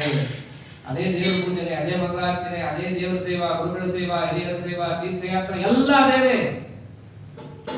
ನಾಹಂಕರ್ತ ಹರಿಕರ್ತ ತತ್ಪೂಜಾ ಕರ್ಮಚಾಖಿಲಂ ತಥಾಪಿ ಮತ್ಕೃತ ಪೂಜಾ ತತ್ಪ್ರಸಾದೇನ ನಾನ್ಯಥಾ. ಈ ಒಂದು ಅನುಸಂಧಾನ ಇದ್ರೆ ಅದು ಕರ್ಮಾನುಷ್ಠಾನ ಅಂತ ಕರೆಸ್ಕೊಳ್ಳುತ್ತೆ. ಒಂದು ವೇಳೆ ಆ ಅನುಸಂಧಾನ ಇಲ್ಲ ಅದು ಅಕರ್ಮ ಅಂತ ಕರೆಸ್ಕೊಳ್ಳುತ್ತೆ. ಇನ್ನು ವಿಕರ್ಮ ಅಂದ್ರೆ ಪ್ರತ್ಯೇಕ ಹೇಳಬೇಕಾಗಿಲ್ಲ. ವಿರುದ್ಧವಾದ ಕರ್ಮ ವಿಕರ್ಮ. ವರ್ಣಾಶ್ರಮಕ್ಕೆ ವಿರುದ್ಧವಾದಂತಹ ಕರ್ಮ ಅಂತ ಏನಿದೆಯೋ ಅದು ವಿಕರ್ಮ. ಅಂದ್ರೆ ಅನುಸಂಧಾನ ಇರಬೇಕು, ಇದು ಮೊದಲನೇ ಅಂಶ. ಹೀಗೆ ಯಾರು ಇಟ್ಕೊಂಡು ಕೆಲಸ ಮಾಡ್ತಾನಲ್ಲ ಸಹ ಕೃತ್ಸ್ನ ಕರ್ಮ ಕೃತ್, ಅವರು ಕರ್ಮ ಮಾಡೋರು ಅಂತ ಆಗ್ತಾರೆ, ಮಿಕ್ಕದವರು ಅಕರ್ಮ ಮಾಡಿದವರು ಅಂತ ಆಗ್ತಾರೆ, ಇನ್ನು ಉಳಿದವರು ವಿಕರ್ಮ ಮಾಡಿದವರು ಅಂತ ಆಗ್ತಾರೆ. ಅಂದ್ರೆ ಅನುಸಂಧಾನ ಇಲ್ಲಿ ಬಹಳ ಮುಖ್ಯ. ಸರಿ, ಹಾಗಿದ್ರೆ ಅನುಸಂಧಾನ ಅಷ್ಟೇ ಸಾಕ? ಇಲ್ಲ, ಅದಕ್ಕೆ ಇನ್ನೊಂದು ಸೇರಬೇಕು. ಯಾವುದು? ಯಸ್ಯ ಸರ್ವೇ ಸಮಾರಂಭಾಃ ಕಾಮ ಸಂಕಲ್ಪ ವರ್ಜಿತಾಃ ಜ್ಞಾನಾಗ್ನಿ ದಗ್ಧ ಕರ್ಮಾಣಂ ತಮಾಹುಃ ಪಂಡಿತಂ ಬುಧಾಃ. ಇನ್ನ ಒಂದು ಸೇರಬೇಕು ಅದೇ ಕೆಲಸಕ್ಕೆ. ಯಾವುದು? ಯಸ್ಯ ಸರ್ವೇ ಸಮಾರಂಭಾಃ, ಎಲ್ಲಾ ಕರ್ಮದ ಆರಂಭ ಮಾಡ್ತಾನಲ್ಲ ಅವನು, ಅವಾಗ ಯಾವುದು ಬಿಟ್ಟಿರಬೇಕು? ಒಂದು ಅನುಸಂಧಾನ ಇಟ್ಕೊಂಡಿರ್ಬೇಕು, ಇನ್ನೊಂದು ಬಿಟ್ಟಿರಬೇಕು. ಯಾವುದು? ಕಾಮ ಸಂಕಲ್ಪ ವರ್ಜಿತ. ಒಂದು ಕಾಮ, ಇನ್ನೊಂದು ಸಂಕಲ್ಪ, ಎರಡನ್ನೂ ಬಿಟ್ಟಿರಬೇಕು. ನಮ್ಮ ಪ್ರಕಾರ ಎರಡು ಒಂದೇ ಅನ್ಕೊಂಡ್ಬಿಟ್ಟಿರ್ತೀವಿ, ಆದ್ರೆ ಎರಡು ಬೇರೆ ಬೇರೆ. ಕಾಮ ಅಂತಂದ್ರೆ ಫಲದ ಬಗ್ಗೆ ಅಪೇಕ್ಷೆ ಇದ್ರೆ ಕಾಮ, ಆ ಫಲದ ಪ್ರಾಪ್ತಿಗಾಗಿ ಮಾಡುವ ಕೆಲಸದಲ್ಲಿ ಅಪೇಕ್ಷೆ ಇದ್ರೆ ಸಂಕಲ್ಪ. ನಾವು ಅದಕ್ಕೆ ಸಂಕಲ್ಪ ಮಾಡ್ರಿ ಅಂತ ಅಂತೀವಲ್ಲ, ಏನಂತ? ವಿಷ್ಣು ಪ್ರೀತ್ಯರ್ಥಂ ಸಂಧ್ಯಾ ವಂದನಂ ಕರಿಷ್ಯೇ ಅಂತ ಅಂತೀವಿ. ವಿಷ್ಣುವಿನ ಪ್ರೀತಿಗೋಸ್ಕರ ಸಂಧ್ಯಾ ವಂದನೆಯನ್ನು ಮಾಡುತ್ತೀನಿ. ಅಂದ್ರೆ ಸಂಧ್ಯಾ ವಂದನೆ ಅನ್ನೋದು ಫಲವನ್ನ ಪಡೆಯೋದಕ್ಕಿರುವ ಸಾಧನ. ಸಾಧನದ ಬಗ್ಗೆ ಅಪೇಕ್ಷೆ ಇದ್ರೆ ಸಂಕಲ್ಪ, ಫಲದ ಬಗ್ಗೆ ಅಪೇಕ್ಷೆ ಇದ್ರೆ ಕಾಮ. ಇದು ತಿಳಿಸ್ತಾ ಇದ್ದಾರೆ. ಶುರು ಮಾಡಬೇಕಾದ್ರೆ ಅವನಿಗೆ ಫಲವಾದಂತಹ ಸ್ವರ್ಗಾದಿಗಳಲ್ಲೋ ಅಥವಾ ಅದಕ್ಕೆ ಸಾಧನವಾದಂತಹ ಯಜ್ಞಾದಿಗಳಲ್ಲೋ ಅವನಿಗೆ ಎರಡೂ ಇರಕೂಡುದು. ಕಾಮ ಸಂಕಲ್ಪ ವರ್ಜಿತ, ಹಾಗಿರ್ಬೇಕು ಅವನ ಕೆಲಸ. ಹಾಗಿದ್ರೆ ಅದು ಕರ್ಮ ಅಂತ ಕರೆಸ್ಕೊಳ್ಳುತ್ತೆ. ಜ್ಞಾನಾಗ್ನಿ ದಗ್ಧ ಕರ್ಮಾಣಂ ತಮಾಹುಃ ಪಂಡಿತಂ ಬುಧಾಃ. ಜ್ಞಾನಾಗ್ನಿ ದಗ್ಧ ಕರ್ಮಾಣಂ, ಜ್ಞಾನ ಅಂತಂದ್ರೆ ಪರಮಾತ್ಮನ ಸರ್ವೋತ್ತಮ ಜ್ಞಾನ. ಅದರಿಂದಲೇನೆ ಅವನ ಎಲ್ಲಾ ಕರ್ಮಗಳು ಕೂಡ ಸುಟ್ಟು ಹೋಗೋದು. ನಮ್ಮ ಕರ್ಮ ಸುಟ್ಟು ಹೋಗ್ಬೇಕು ಅಂತಂದ್ರೆ ಕೆಲವರು ಪ್ರಾರಬ್ಧದಿಂದ ಅಂತಂತಾರೆ, ಕೆಲವರು ಮತ್ತೊಂದರಿಂದ ಅಂತಂತಾರೆ. ಹೇಗೆ ಸುಟ್ಟು ಹೋಗೋದು ಅಂತ ಬಂದಾಗ ಬ್ರಹ್ಮಸೂತ್ರದಲ್ಲಿ ಎರಡೂ ಒಂದು ಉತ್ತರ ಕೊಡ್ತಾರೆ. ಜ್ಞಾನದಿಂದ ಸುಟ್ಟು ಹೋಗೋ ಕರ್ಮ ಒಂದು, ಜ್ಞಾನದಿಂದ ಸುಡದೆ ಅನುಭವಿಸಿ ಕಳ್ಕೊಳ್ಬೇಕಾದಂತಹ ಕರ್ಮ ಇನ್ನೊಂದು. ಜ್ಞಾನದಿಂದ ಹೋಗುವಂತಹದ್ದು ಪ್ರಾರಬ್ಧದಿಂದ ಭಿನ್ನವಾದ ಕರ್ಮ. ಪರಮಾತ್ಮನ ಅಪರೋಕ್ಷ ಜ್ಞಾನವಾಗುತ್ತಿರಲಿಕ್ಕೇನೆ ಕ್ಷೀಯಂತೆ ಜಾಸ್ಯ ಕರ್ಮಾಣಿ ತಸ್ಮಿನ್ ದೃಷ್ಟೇ ಪರಾವರೆ. ಆ ಪರಮಾತ್ಮ ಕಾಣಿಸ್ತಿರ್ಲಿಕ್ಕೇನೆ ಅವನಲ್ಲಿರುವ ಎಲ್ಲಾ ಪ್ರಾರಬ್ಧದಿಂದ ಹೊರತಾದ ಬೇರೆ ಕರ್ಮಗಳು ನಷ್ಟವಾಗಿ ಹೋಗುತ್ತೆ. ಆ ಅಪರೋಕ್ಷ ಜ್ಞಾನ ಬರೋದು ಹೇಗೆ? ಇದೇ ಕರ್ಮಾನುಷ್ಠಾನವನ್ನು ಮಾಡಿದ್ರೇನೆ ಬರೋದು. ಅದಕ್ಕೆ ಆಗಿದ್ದು ಹೀಗೆ ನೀವು ಅನುಸಂಧಾನ ಇಟ್ಟುಕೊಂಡು ಕಾಮ ಸಂಕಲ್ಪಗಳನ್ನು ತೊರೆದು ನಾನು ಹೇಳಿದ ವರ್ಣಾಶ್ರಮಾನುಷ್ಠಾನವನ್ನು ಮಾಡಿದ ಪಕ್ಷದಲ್ಲಿ ಜ್ಞಾನಾಗ್ನಿ ದಗ್ಧ ಕರ್ಮಾಣಂ, ಅಪರೋಕ್ಷ ಜ್ಞಾನವನ್ನು ಪಡೆದು ನಿಮ್ಮ ಕರ್ಮಗಳನ್ನು ನೀವು ಸುಟ್ಟಿಸಿಕೊಳ್ಳುತ್ತೀರಿ. ಕರ್ಮ ಸುಟ್ಟು ಹೋಗುತ್ತೆ. ಹೀಗೆ ಯಾರು ಕೆಲಸ ಮಾಡ್ತಾನಲ್ಲ ತಮಾಹುಃ ಪಂಡಿತಂ ಬುಧಾಃ, ಅವನನ್ನು ಪಂಡಿತ ಅಂತ ಕರೀತಾರೆ. ವಿದ್ವಾನ್ ಅಂತ ಕರೆಯೋದಕ್ಕೆ ಒಂದು ಡೆಫಿನೇಷನ್ ಹೇಳಿದ್ದಾನೆ, ಪಂಡಿತ ಅನ್ನೋದಕ್ಕೆ ಒಂದು ಹೇಳಿದ್ದಾನೆ. ದೇವರು ಭಗವದ್ಗೀತೆಯಲ್ಲಿ ಯಾರಿಗೆ ಏನಂತ ಕರೀತಾನೆ ಅಂತ ನೋಡಬೇಕು. ಪಂಡಿತ ಅಂದ್ರೆ ಯಾರು? ಯಾರು ಕಾಮ ಸಂಕಲ್ಪಗಳನ್ನು ಬಿಟ್ಟು ಕೆಲಸ ಮಾಡುತ್ತಾನೋ ಅವನು ಪಂಡಿತ. ಪಮ್ಮಂತ ಹಾಕೊಳ್ಳೋರೆಲ್ಲ ಪಂಡಿತರಲ್ಲ. ಇದನ್ನು ತಿಳಿಸ್ತಾ ಇದ್ದಾನೆ ಇಲ್ಲಿ. ಕಾಮ ಸಂಕಲ್ಪಗಳನ್ನು ಬಿಟ್ಟಿರಬೇಕು ಕರ್ಮಾನುಷ್ಠಾನ ಮಾಡಬೇಕಾದ್ರೆ. ಹಾಗಾಗಿ ಎರಡು ಅಂಶ ಸೇರಿತು. ಮಾಡೋ ವರ್ಣಾಶ್ರಮ ಕರ್ಮಾನುಷ್ಠಾನನೇ ಕರ್ಮ, ಅದಕ್ಕೆ ಹಿಂದೆ ಹೇಳಿದ ಅನುಸಂಧಾನ ಬೇಕು, ಮತ್ತೊಂದು ಕಾಮ ಸಂಕಲ್ಪಗಳನ್ನ ಬಿಟ್ಟಿರಬೇಕು. ಅಷ್ಟೇನಾ? ಇಲ್ಲ, ಇನ್ನೊಂದು ಅದಕ್ಕಿಂತ ಮುಖ್ಯವಾದದ್ದಿದೆ. ಯಾವುದು? ತ್ಯಕ್ತ್ವಾ ಕರ್ಮ ಫಲಾಸಂಗಂ ನಿತ್ಯತೃಪ್ತೋ ನಿರಾಶ್ರಯ ಕರ್ಮಣ್ಯಭಿಪ್ರವೃತ್ತೋಪಿ ನೈವ ಕಿಂಚಿತ್ ಕರೋತಿ ಸಹ. ಅದಕ್ಕಿಂತ ಮುಖ್ಯವಾದದ್ದೊಂದು ಬಿಟ್ಟಿರಬೇಕು ಅವನು. ಯಾವುದು? ಫಲಾಸಂಗಂ ತ್ಯಕ್ತ್ವಾ. ಮೇಲ್ನೋಟಕ್ಕೆ ಬಿಟ್ಟಿರ್ತಾನೆ, ಆದ್ರೆ ಮನಸ್ಸಲ್ಲೇ ಅದರ ಬಗ್ಗೆನೇ ಯೋಚನೆ ಮಾಡ್ತಿರ್ತಾನೆ. ಬಿಟ್ಬಿಡ್ತಾರೆ ಗಯಾದಲ್ಲಿ ಹೋಗಿ, ಏನೋ ಬಿಡಬೇಕು, ಏನ್ ಬಿಡಬೇಕು, ಇಷ್ಟವಾದದ್ದನ್ನು ಬಿಡಬೇಕು, ಬಿಟ್ಬಿಡ್ತಾರೆ. ಬಿಟ್ಟ, ತ್ಯಾಗ ಆಯ್ತು. ಮನೆಗೆ ಬಂದು ಎಷ್ಟು ಚೆನ್ನಾಗಿತ್ತು ಆದ್ರೂ ಬಿಟ್ಬಿಟ್ಟೆ. ಏನ್ ಮಾಡೋದು? ತಿನ್ನಂಗಿಲ್ಲ ಅಂದ್ರೆ ತಾನಿನ ಪದಾರ್ಥ ತಗೊಳ್ಳಲ್ಲ. ಆದ್ರೂ ಆ ಫಲದ ಸಂಗ ಮನಸ್ಸಿನಲ್ಲಿ ಆ ಪದಾರ್ಥ ಚೆನ್ನಾಗಿದೆ ಅನ್ನುವ ಭಾವನೆ. ಬಿಟ್ಟ ಮೇಲೂ ಕೂಡ ಪದಾರ್ಥವನ್ನ ಮನಸ್ಸಿನಿಂದ ಬಿಡದೇ ಇರೋದಿದೆಯಲ್ಲ, ಇದು ಫಲದ ಸಂಗ. ಇದನ್ನ ಬಿಡಬೇಕು ಅಂತ ಪರಮಾತ್ಮ. ತ್ಯಕ್ತ್ವಾ ಕರ್ಮ ಫಲ ಸಂಗಂ. ಇದನ್ನ ಯಾರು ಬಿಡಲು ಬಹಳ ಕಷ್ಟ ಇದೆ. ಹೊರಗಿಂದ ತಿನ್ನೋದು ಬಿಟ್ಬಿಡ್ತಾರೆ. ನಾವು ಇಂಥ ಪದಾರ್ಥ ತಿನ್ನಲ್ಲ ಬಿಟ್ಬಿಡ್ತೀವಿ. ಆದ್ರೆ ಮನಸ್ಸಲ್ಲಿ ಮಾತ್ರ ಬಿಟ್ಟೆ. ಯಾಕೆ ಬಿಟ್ನೋ? ಬಿಟ್ಬಿಟ್ಟೆ, ಆದ್ರೆ ತಿನ್ನಲ್ಲ. ಬಹಳ ಚೆನ್ನಾಗಿತ್ತು, ನಾನ್ ತಿಂದೇ ಇದ್ರೆ ನೀವು ತಿಂದ್ರಿ. ಇದೆಲ್ಲ ಇದೆಯಲ್ಲ, ಇದನ್ನ ಏನಂತ ಕರೀತಾರೆ? ಫಲಾಸಂಗ. ಅದನ್ನ ಬಿಡಬೇಕು ಎಲ್ಲದಕ್ಕೂ ಮುಖ್ಯವಾಗಿ. ಅದನ್ನ ಬಿಟ್ಟು ಮತ್ತೆ ಏನಿದೆಯೋ ಅದರಲ್ಲಿ ಬೈಕೊಂಡು ತಿನ್ನೋದಲ್ಲ. ನಿತ್ಯ ತೃಪ್ತ ಅಂದಿಟ್ಟ ಶಬ್ದ. ಅವನು ಏನು ಪರಮಾತ್ಮ ಆ ಕಾಲದಲ್ಲಿ ಒದಗಿಸಿದ್ದಾನೋ ಅದರಿಂದ ಅಲಂಬುದ್ಧಿಯನ್ನು ಪಡ್ಕೊಂಡಿರಬೇಕು. ಆಮೇಲೆ ನಿರಾಶ್ರಯ. ನಿರಾಶ್ರಯ ಅಂತಂದ್ರೆ ಪರಮಾತ್ಮ ಬಿಟ್ಟು ಬೇರೆಯವರು ನನಗೆ ಆಶ್ರಯವಿಲ್ಲ ಅನ್ನೋ ಭಾವನೆ ಇಟ್ಕೊಂಡಿರಬೇಕು. ನನಗೆ ಆಧಾರ ಪರಮಾತ್ಮ ಒಬ್ಬನೇ, ಈ ಅನುಸಂಧಾನ ಇಟ್ಕೋಬೇಕು. ಇದು ಬಹಳ ಮುಖ್ಯ. ಹೀಗೆ ಇಷ್ಟನ್ನಿಟ್ಟುಕೊಂಡು ಅವ್ರು ಕೆಲಸ ಮಾಡಬೇಕು ಅಂತಾಯ್ತು. ಅಂದ್ರೆ ನಾವು ಅದೇ ಕೆಲಸನೇ ಮಾಡ್ತೀವಲ್ಲ, ಅದ್ರ ಹಿಂದೆ ಈ 4-5 ಅಂಶಗಳು ಸೇರಬೇಕು. ಸೇರಿದ್ರೆ ಮಾತ್ರ ಅದೇನಂತ ಕರೆಸ್ಕೊಳ್ಳುತ್ತೆ? ಕರ್ಮ. ಪರಮಾತ್ಮ ಹೇಳಿದ ಕರ್ಮಯೋಗವನ್ನು ನಾವು ಮಾಡಿದ್ವಿ ಅಂತ ಆಗುತ್ತೆ. ಇದನ್ನು ಕೇಳಿದ್ಮೇಲೆ ನಾವೆಲ್ಲ ಮಾಡ್ತಿರೋದು ಏನು ಅಂತ ನಮಗೆ ಡೌಟ್ ಬರಕ್ಕೆ ಶುರುವಾಗುತ್ತೆ. ಆದ್ದರಿಂದ ಇಂಥ ಕರ್ಮವನ್ನ ನೀವು ಮಾಡಬೇಕು.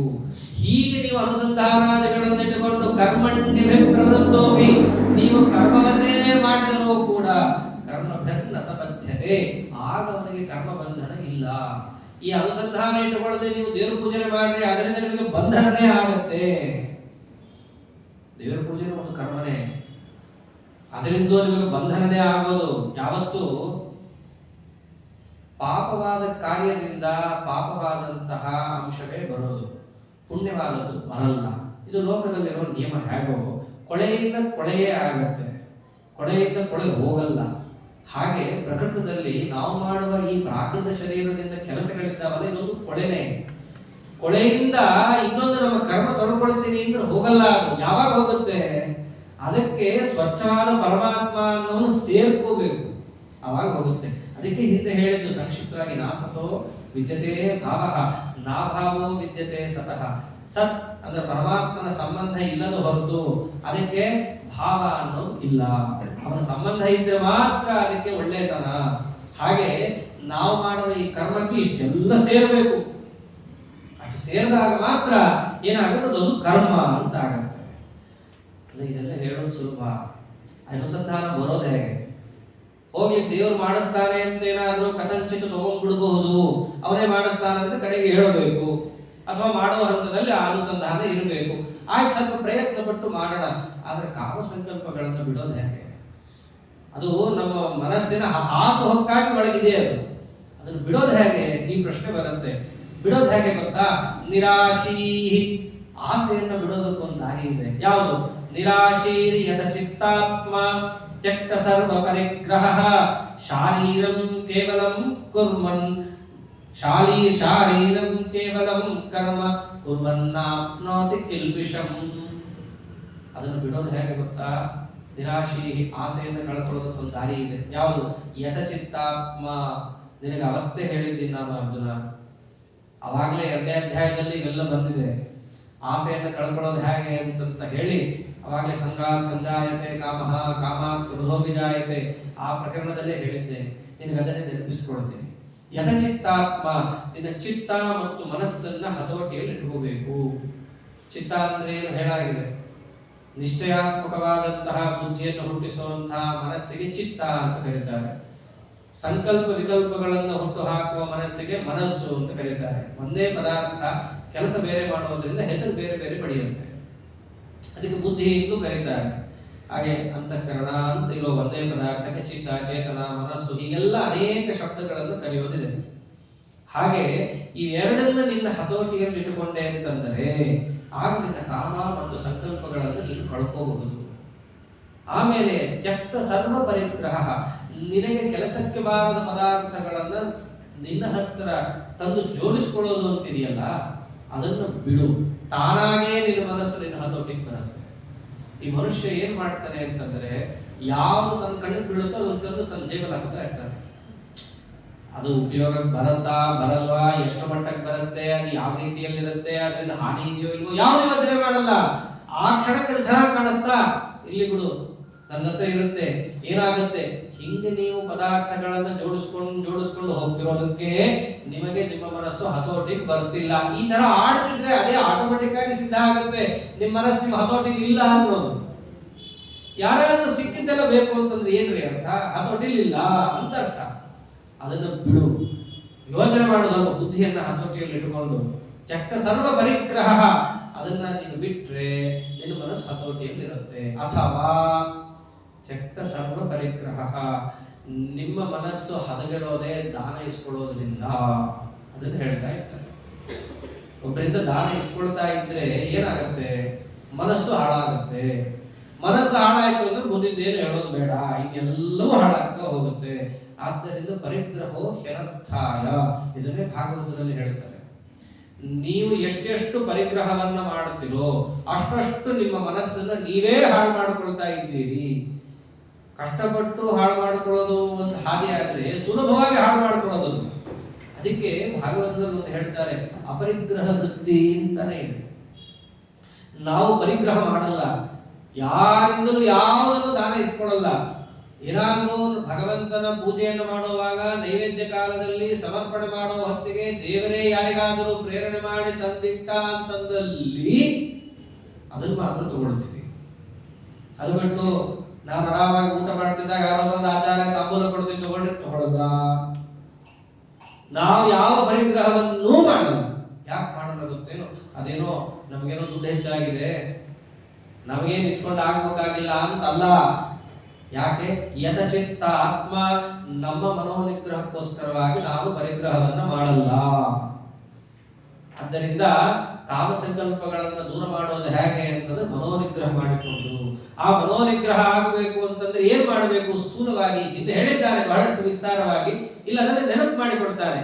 ಬೇಡವಾದದ್ದನ್ನ ತಂದು ಕೂಡಿಟ್ಟುಕೊಳ್ಳುವಂತಹ ಕೆಲಸವನ್ನು ಮಾಡಬೇಡ, ಆಗ ಮನಸ್ಸು ತಾನೇ ನಿನ್ನ ಹತೋಟಿಗೆ ಬರುತ್ತೆ. ಹೀಗೆ ಇದ್ದಾಗ ಕೂಡಿಡಬೇಡ ಅಂದ್ರೆ ಮತ್ತೇನು? ನಮ್ಗೆ ನಾಳೆ ಬೇಕಲ್ಲ. ಅದಕ್ಕಂದ್ರು ಶಾರೀರಂ ಕೇವಲಂ ಕರ್ಮ ಕುರುವನ್ನ ನೋತಿ ಕಿಲ್ಬಿಷಂ, ನಿನ್ನ ಶರೀರ ಧಾರಣೆಗೆ ಬೇಕಾಗುವಷ್ಟು ಮಾತ್ರ ಕೂಡಿಟ್ಕೋ ಅಂತ ದೇವರು. ಇದನ್ನ ಯಾರಿಗೆ ಹೇಳಿದ್ದು? ಅಲ್ಪಾಧಿಕಾರಿಗಳು ಹೇಳ್ತಾರೆ. ಉತ್ತಮಾಧಿಕಾರಿಗಳು ಅದರ ಬಗ್ಗೆ ಯೋಚನೆ ಮಾಡಲ್ಲ, ಅವನು ನೋಡ್ಕೊಳ್ತಾನೆ ನಮ್ಮನ್ನ. ವೃದ್ಧಾ ಗುಹರ ಕಿಮವಧೂತ ಸುರನ್ನ ಕೃಷ್ಣ ಕಸ್ಮಾತ್ ಭಜಂತಿ ಕವಯೋ ಧನದುರ್ಮದಾನ್. ಪರಮಾತ್ಮ ಇದ್ದಾನೆ. ಸತ್ಯಾಂಶಿತೋ ಕಿಂ ಕಶಿಪೋ ಪ್ರಯಾಸರಿ ಬಾಹೋ ಸ್ವಸಿದ್ಧೇ ಕಿಮಪರ್ಹಣೈ ಕಿಂ ಸತ್ಯಂಜಲೋ ಕಿಂ ಗುರುಕರ್ಣ ಪಾತ್ರೆ ದಿಗ್ವಸ್ಥಳಾವೇ ಸತಿ ಕಿಂ ದುಕೂಲೈ. ಮರಗಿಡಗಳಿಂದ ಇದ್ದಾವೆ, ಹಣ್ಣಿನ ಬಿಡ್ತಾ ಇದ್ದಾವೆ, ನದಿಗಳಿಂದ ಭಾರತ ದೇಶದಲ್ಲಿ ಯಾವ್ದನ್ನ ಪೂರ್ಣ ಒಡೆದೋಗಿಲ್ಲ. ಅವೆಲ್ಲ ಇದ್ದಾಗ ನಾನು ಯಾಕೆ ಕೂಡಿಟ್ಕೊಳ್ಳಿ? ಈ ದೇಹ ಇರೋದು ಪರಮಾತ್ಮನಿಗೋಸ್ಕರ, ಅದಕ್ಕೋಸ್ಕರ ಈ ದೇಹವನ್ನು ಕಾಪಾಡಿಟ್ಕೊಳ್ತಿದ್ದೇನೆ ಹೊರತು ಅದನ್ನು ಬಿಟ್ಟು ಬೇರೆ ಯಾವ ಉದ್ದೇಶವೂ ನನಗಿಲ್ಲ ಅಂತ ಯಾರು ಇರ್ತಾನಲ್ಲ ಅವನನ್ನು ಅವಧೂತ ಅಂತ ಕರೀತಾರೆ. ಧೂಳನ್ನ ಝಾಡಿಸಿಕೊಂಡವನು ಹೇಗಿರ್ತಾನೋ ಹಾಗೆ ವಿಷಯ ಭೋಗಗಳನ್ನಾಗಲಿ ವಿಷಯಗಳನ್ನಾಗಲಿ ತನ್ನ ಮೈಗೆ ಹತ್ತದಂತೆ ಝಾಡಿಸಿಕೊಂಡು ಯಾರಿರ್ತಾನಲ್ಲ ಆತ ಅವಧೂತ, ಇಲ್ಲಿದೆ ಧೂರ್ತ. ಆದ್ದರಿಂದ ಹೀಗೆ ಯಾರಿರ್ತಾನಲ್ಲ ಆ ವ್ಯಕ್ತಿ ಶರೀರ ಧಾರಣೆಗೂ ಯೋಚನೆ ಮಾಡ್ತಾ ಇರೋದು. ಅವರಿಗಿಂತ ಯಾರು ಅಲ್ಪರಿರ್ತಾರಲ್ಲ ಅವರು ಸ್ವಲ್ಪ ಇಟ್ಕೋಬೇಕಲ್ಲ ಕೃಷ್ಣ, ಇದ್ರೆ ನಾ ಹೆಂಗೆ ಇವತ್ತಿಂದಕ್ಕಾದ್ರೂ ರಾತ್ರಿಗೆ ಬೇಕಲ್ಲ. ಗೋಪಾಲದಾಸರ ಕಥೆಯಲ್ಲೇ ಬರುತ್ತೆ. ಅವ್ರೇನ್ ಹೇಳಿರ್ತಾರೆ, ಏನೇನು ಬಂದಿದೆಯೋ ಅಮ್ಮ ಅದಷ್ಟು ನೀನು ಇವತ್ತೇ ದಾನ ಮಾಡ್ಬಿಡ್ಬೇಕು, ಮಾರನೇ ದಿನ ಆಗಿದ್ರೆ ಹುಳ ಆಗ್ಬಿಡುತ್ತೆ ಅಂತ ಹೇಳಿರ್ತಾರೆ. ಏನ ಅವ್ರ ವೈಭವ ತ್ಯಾಗಭೋಗ ಸಮಾಸಕ್ತಂ. ಬೆಳಗ್ಗೆ ಆಗದಿರ್ಲಿಕ್ಕೇನೆ ಎಲ್ಲಾ ಸಂಪತ್ತು ಅವ್ರ ಹತ್ರ ಬರಬೇಕು, ಅಕ್ಕಿ ಬೇಳೆ ಬೆಳ್ಳಿ ಬಂಗಾರ ಎಲ್ಲ ಬರೋದು. ರಾತ್ರಿ ಆಗದಿರ್ಲಿಕ್ಕೆ ಮನೆಯಲ್ಲಿ ಏನಿಲ್ಲ ಅಂದ್ರೆ ಏನೂ ಇಲ್ಲ, ಎಲ್ಲ ಖಾಲಿ.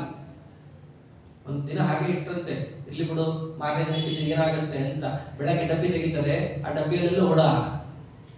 ಹೇಳ್ತಾರೆ ಅವತ್ತು ಗೋಪಾಲದಾಸ ಹೇಳಿರ್ತಾನೆ, ದೇವರು ಕೊಡ್ತಾನೆ, ನಾವು ಇಟ್ಕೊಳ್ಳೋ ಮಾತ್ರದಿಂದ ಪದಾರ್ಥ ಇರಲ್ಲ. ಸರಕ್ಷಿತ ರಕ್ಷತಿ ಯೋಹಿ ಗರ್ಭೆ, ಅವನು ಕೊಡೋನು, ಅವನು ರಕ್ಷಣೆ ಮಾಡೋನು.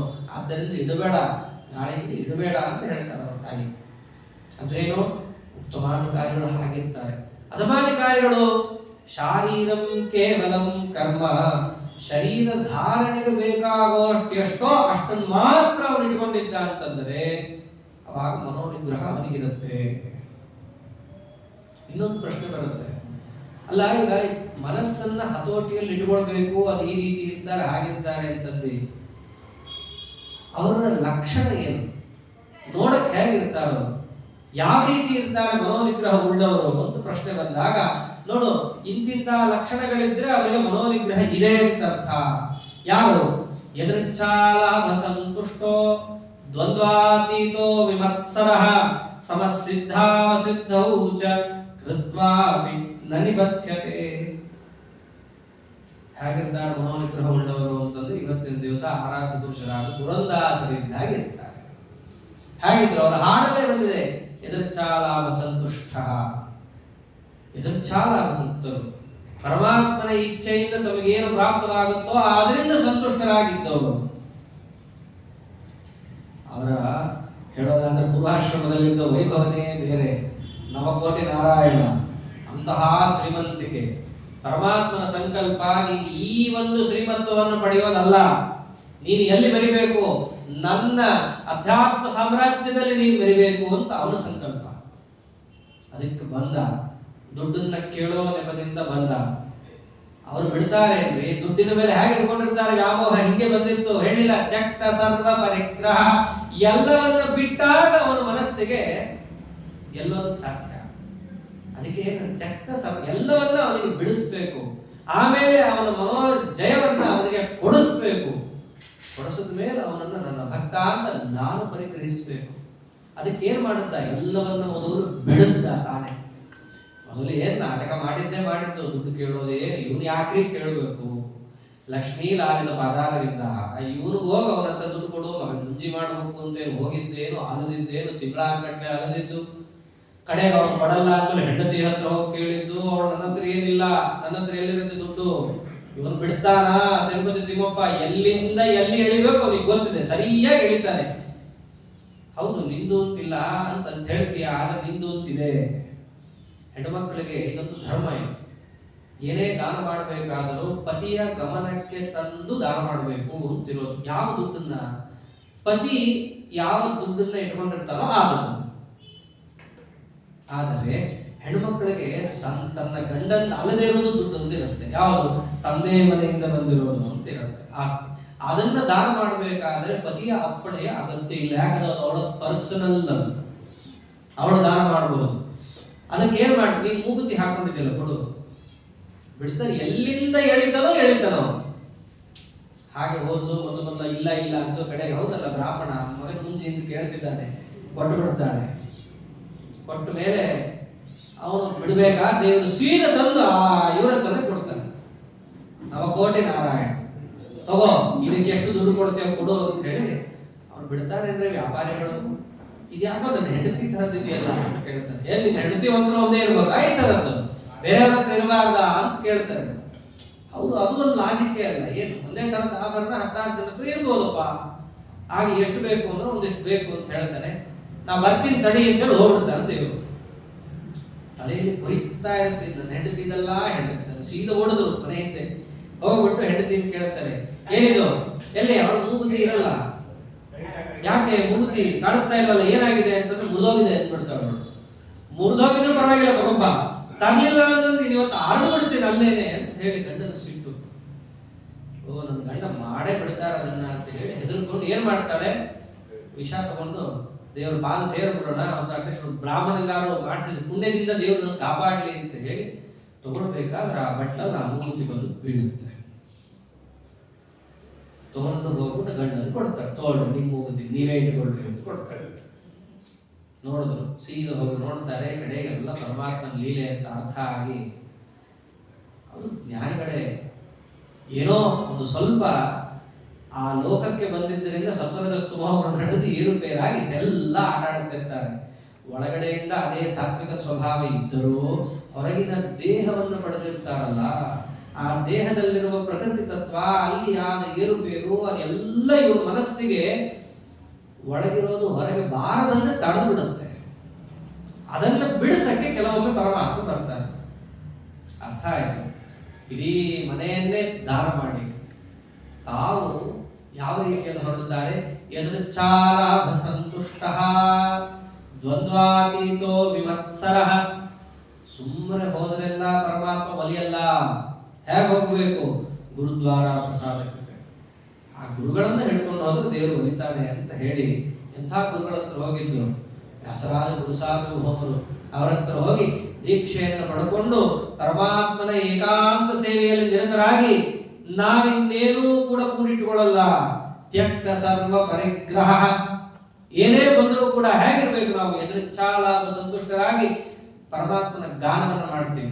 ಯಾಯವಾರಕ್ಕೆ ಹೋಗ್ತೀವಿ, ಅಲ್ಲೇನು ಪರಮಾತ್ಮ ನಮಗೆ ತೋರಿಸ್ಕೊಡ್ತಾನೋ, ಏನ್ ನಮ್ಮ ಜೋಳಿಗೆಗೆ ಬೀಳುತ್ತೋ ಅಷ್ಟೇ, ಅದೇನು ನಾನೊಬ್ಬನೇ ತಿನ್ನಲ್ಲ. ವ್ಯಾಸರಾಜರೇ ಹೇಳಿದ್ದಾರೆ ಅವನ್ನ. ಯಾಯವಾರವ ಮಾಡಿ ವಿಪ್ರರಿಗೆ ಮೃಷ್ಟಾನ್ನ ತನಗೋಸ್ಕರ ತಾವು ಮಾಡ್ಕೊಳ್ತಿರ್ಲಿಲ್ಲ. ದಾಸರೆಂದರೆ ಪುರಂದರ ದಾಸರಯ್ಯ. ಗುರುಗಳಿಂದ ಶ್ಲಾಘಿತರಾದ ಶಿಷ್ಯನ ಕೀರ್ತಿ ಮೂರ್ಲೋಕದಲ್ಲಿ ಹಬ್ಬುತ್ತೆ ಅಂತ. ವ್ಯಾಸರಾಜರದ್ದು ಹಾಗೆ. ವ್ಯಾಸರಾಜರನ್ನು ನೋಡಿ ಶ್ರೀಪಾದರಾಜರು ಹಾಗೆ ಹೇಳಿದ್ರು, ವ್ಯಾಸ ಇದಿರಾರಿ ನಿನಗೆ ಸಮರಾರೆ, ಅಥವಾ ಇದಿರಾವರು ನಿನಗೆ ವ್ಯಾಸಮುನಿರಾಯ ಅಂತ ಹೇಳಿ ವ್ಯಾಸರಾಜರನ್ನು ಶ್ರೀಪಾದರಾಜರು ಹೊಗಳಿದ್ರು. ಹಾಗೆ ವ್ಯಾಸರಾಜರು ಪುರಂದರದಾಸರ ಬಗ್ಗೆ ಹೇಳ್ತಾರೆ. ಅಲ್ಲಿ ಹೇಳ್ಬೇಕಾದ್ರೆ ಒಂದು ಮಾತಂತಾರೆ, ಈಗಿನ ಕಾಲದ ದಾಸ ಪದ್ಧತಿಗೂ ಆಗಿನ ಕಾಲದ ದಾಸ ಪದ್ಧತಿಗೂ ಇರೋ ವ್ಯತ್ಯಾಸ ತಿಳ್ಕೋಬೇಕು. ಆ ಹಾಟ್ ನಾವು ನೋಡ್ಬೇಕು.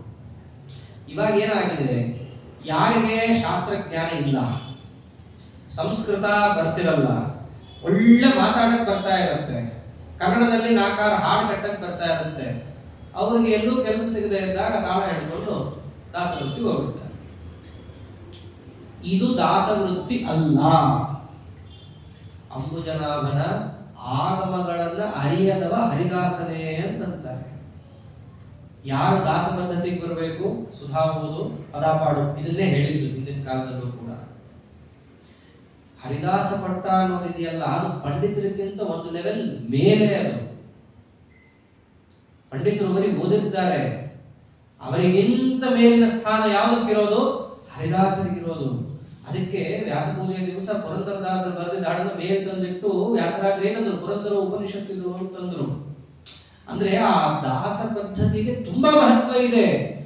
ವ್ಯಾಸ ಸಾಹಿತ್ಯ ಬೇರೆ, ದಾಸ ಸಾಹಿತ್ಯ ಬೇರೆ ಅಲ್ಲ. ವ್ಯಾಸ ಸಾಹಿತ್ಯವನ್ನ ಯಾರು ಕಲಕಲಾ ಮೂಲಕ ಮಾಡ್ಕೊಂಡಿರ್ತಾನೋ ಅವನಿಗೆ ಮಾತ್ರ ದಾಸ ಸಾಹಿತ್ಯಕ್ಕೆ ಪ್ರವೇಶ ಮಾಡ್ಲಿಕ್ಕೆ ಅಧಿಕಾರ. ಸಿಕ್ಕವರೆಲ್ಲ ಬಟ್ಟೆ ಕಟ್ಕೊಂಡು ತಲೆಗೆ ದಾಸ ಪದ್ಧತಿ ಮಾಡೋ ಹಾಗಿಲ್ಲ.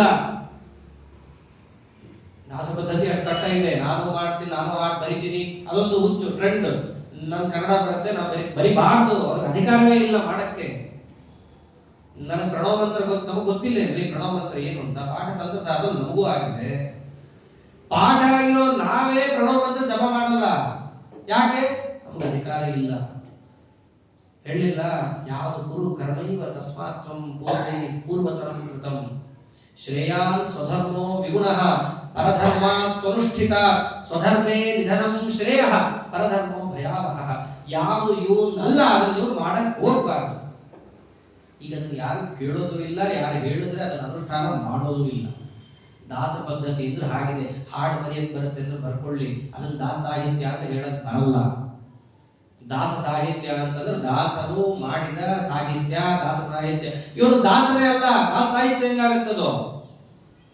ಇವನು ದಾಸ ಆಗ್ಬೇಕಂದ್ರೆ ಆ ಮಾರ್ಗದಲ್ಲಿ ಬಂದ ಯತಿ ಅಂತ ಹೇಳ್ಕೊಂಡ್ರಾಗತ್ತೆ ಅಲ್ರಿ. ಕೆಂಪಟ್ಟೆ ಉಟ್ಕೊಂಡ್ಬಿಟ್ಟು ಜನ್ಮಾನ ಎಸ್ದ ಅಂತಂದ್ರೆ ಯತಿ ಆಗ್ತಾನ?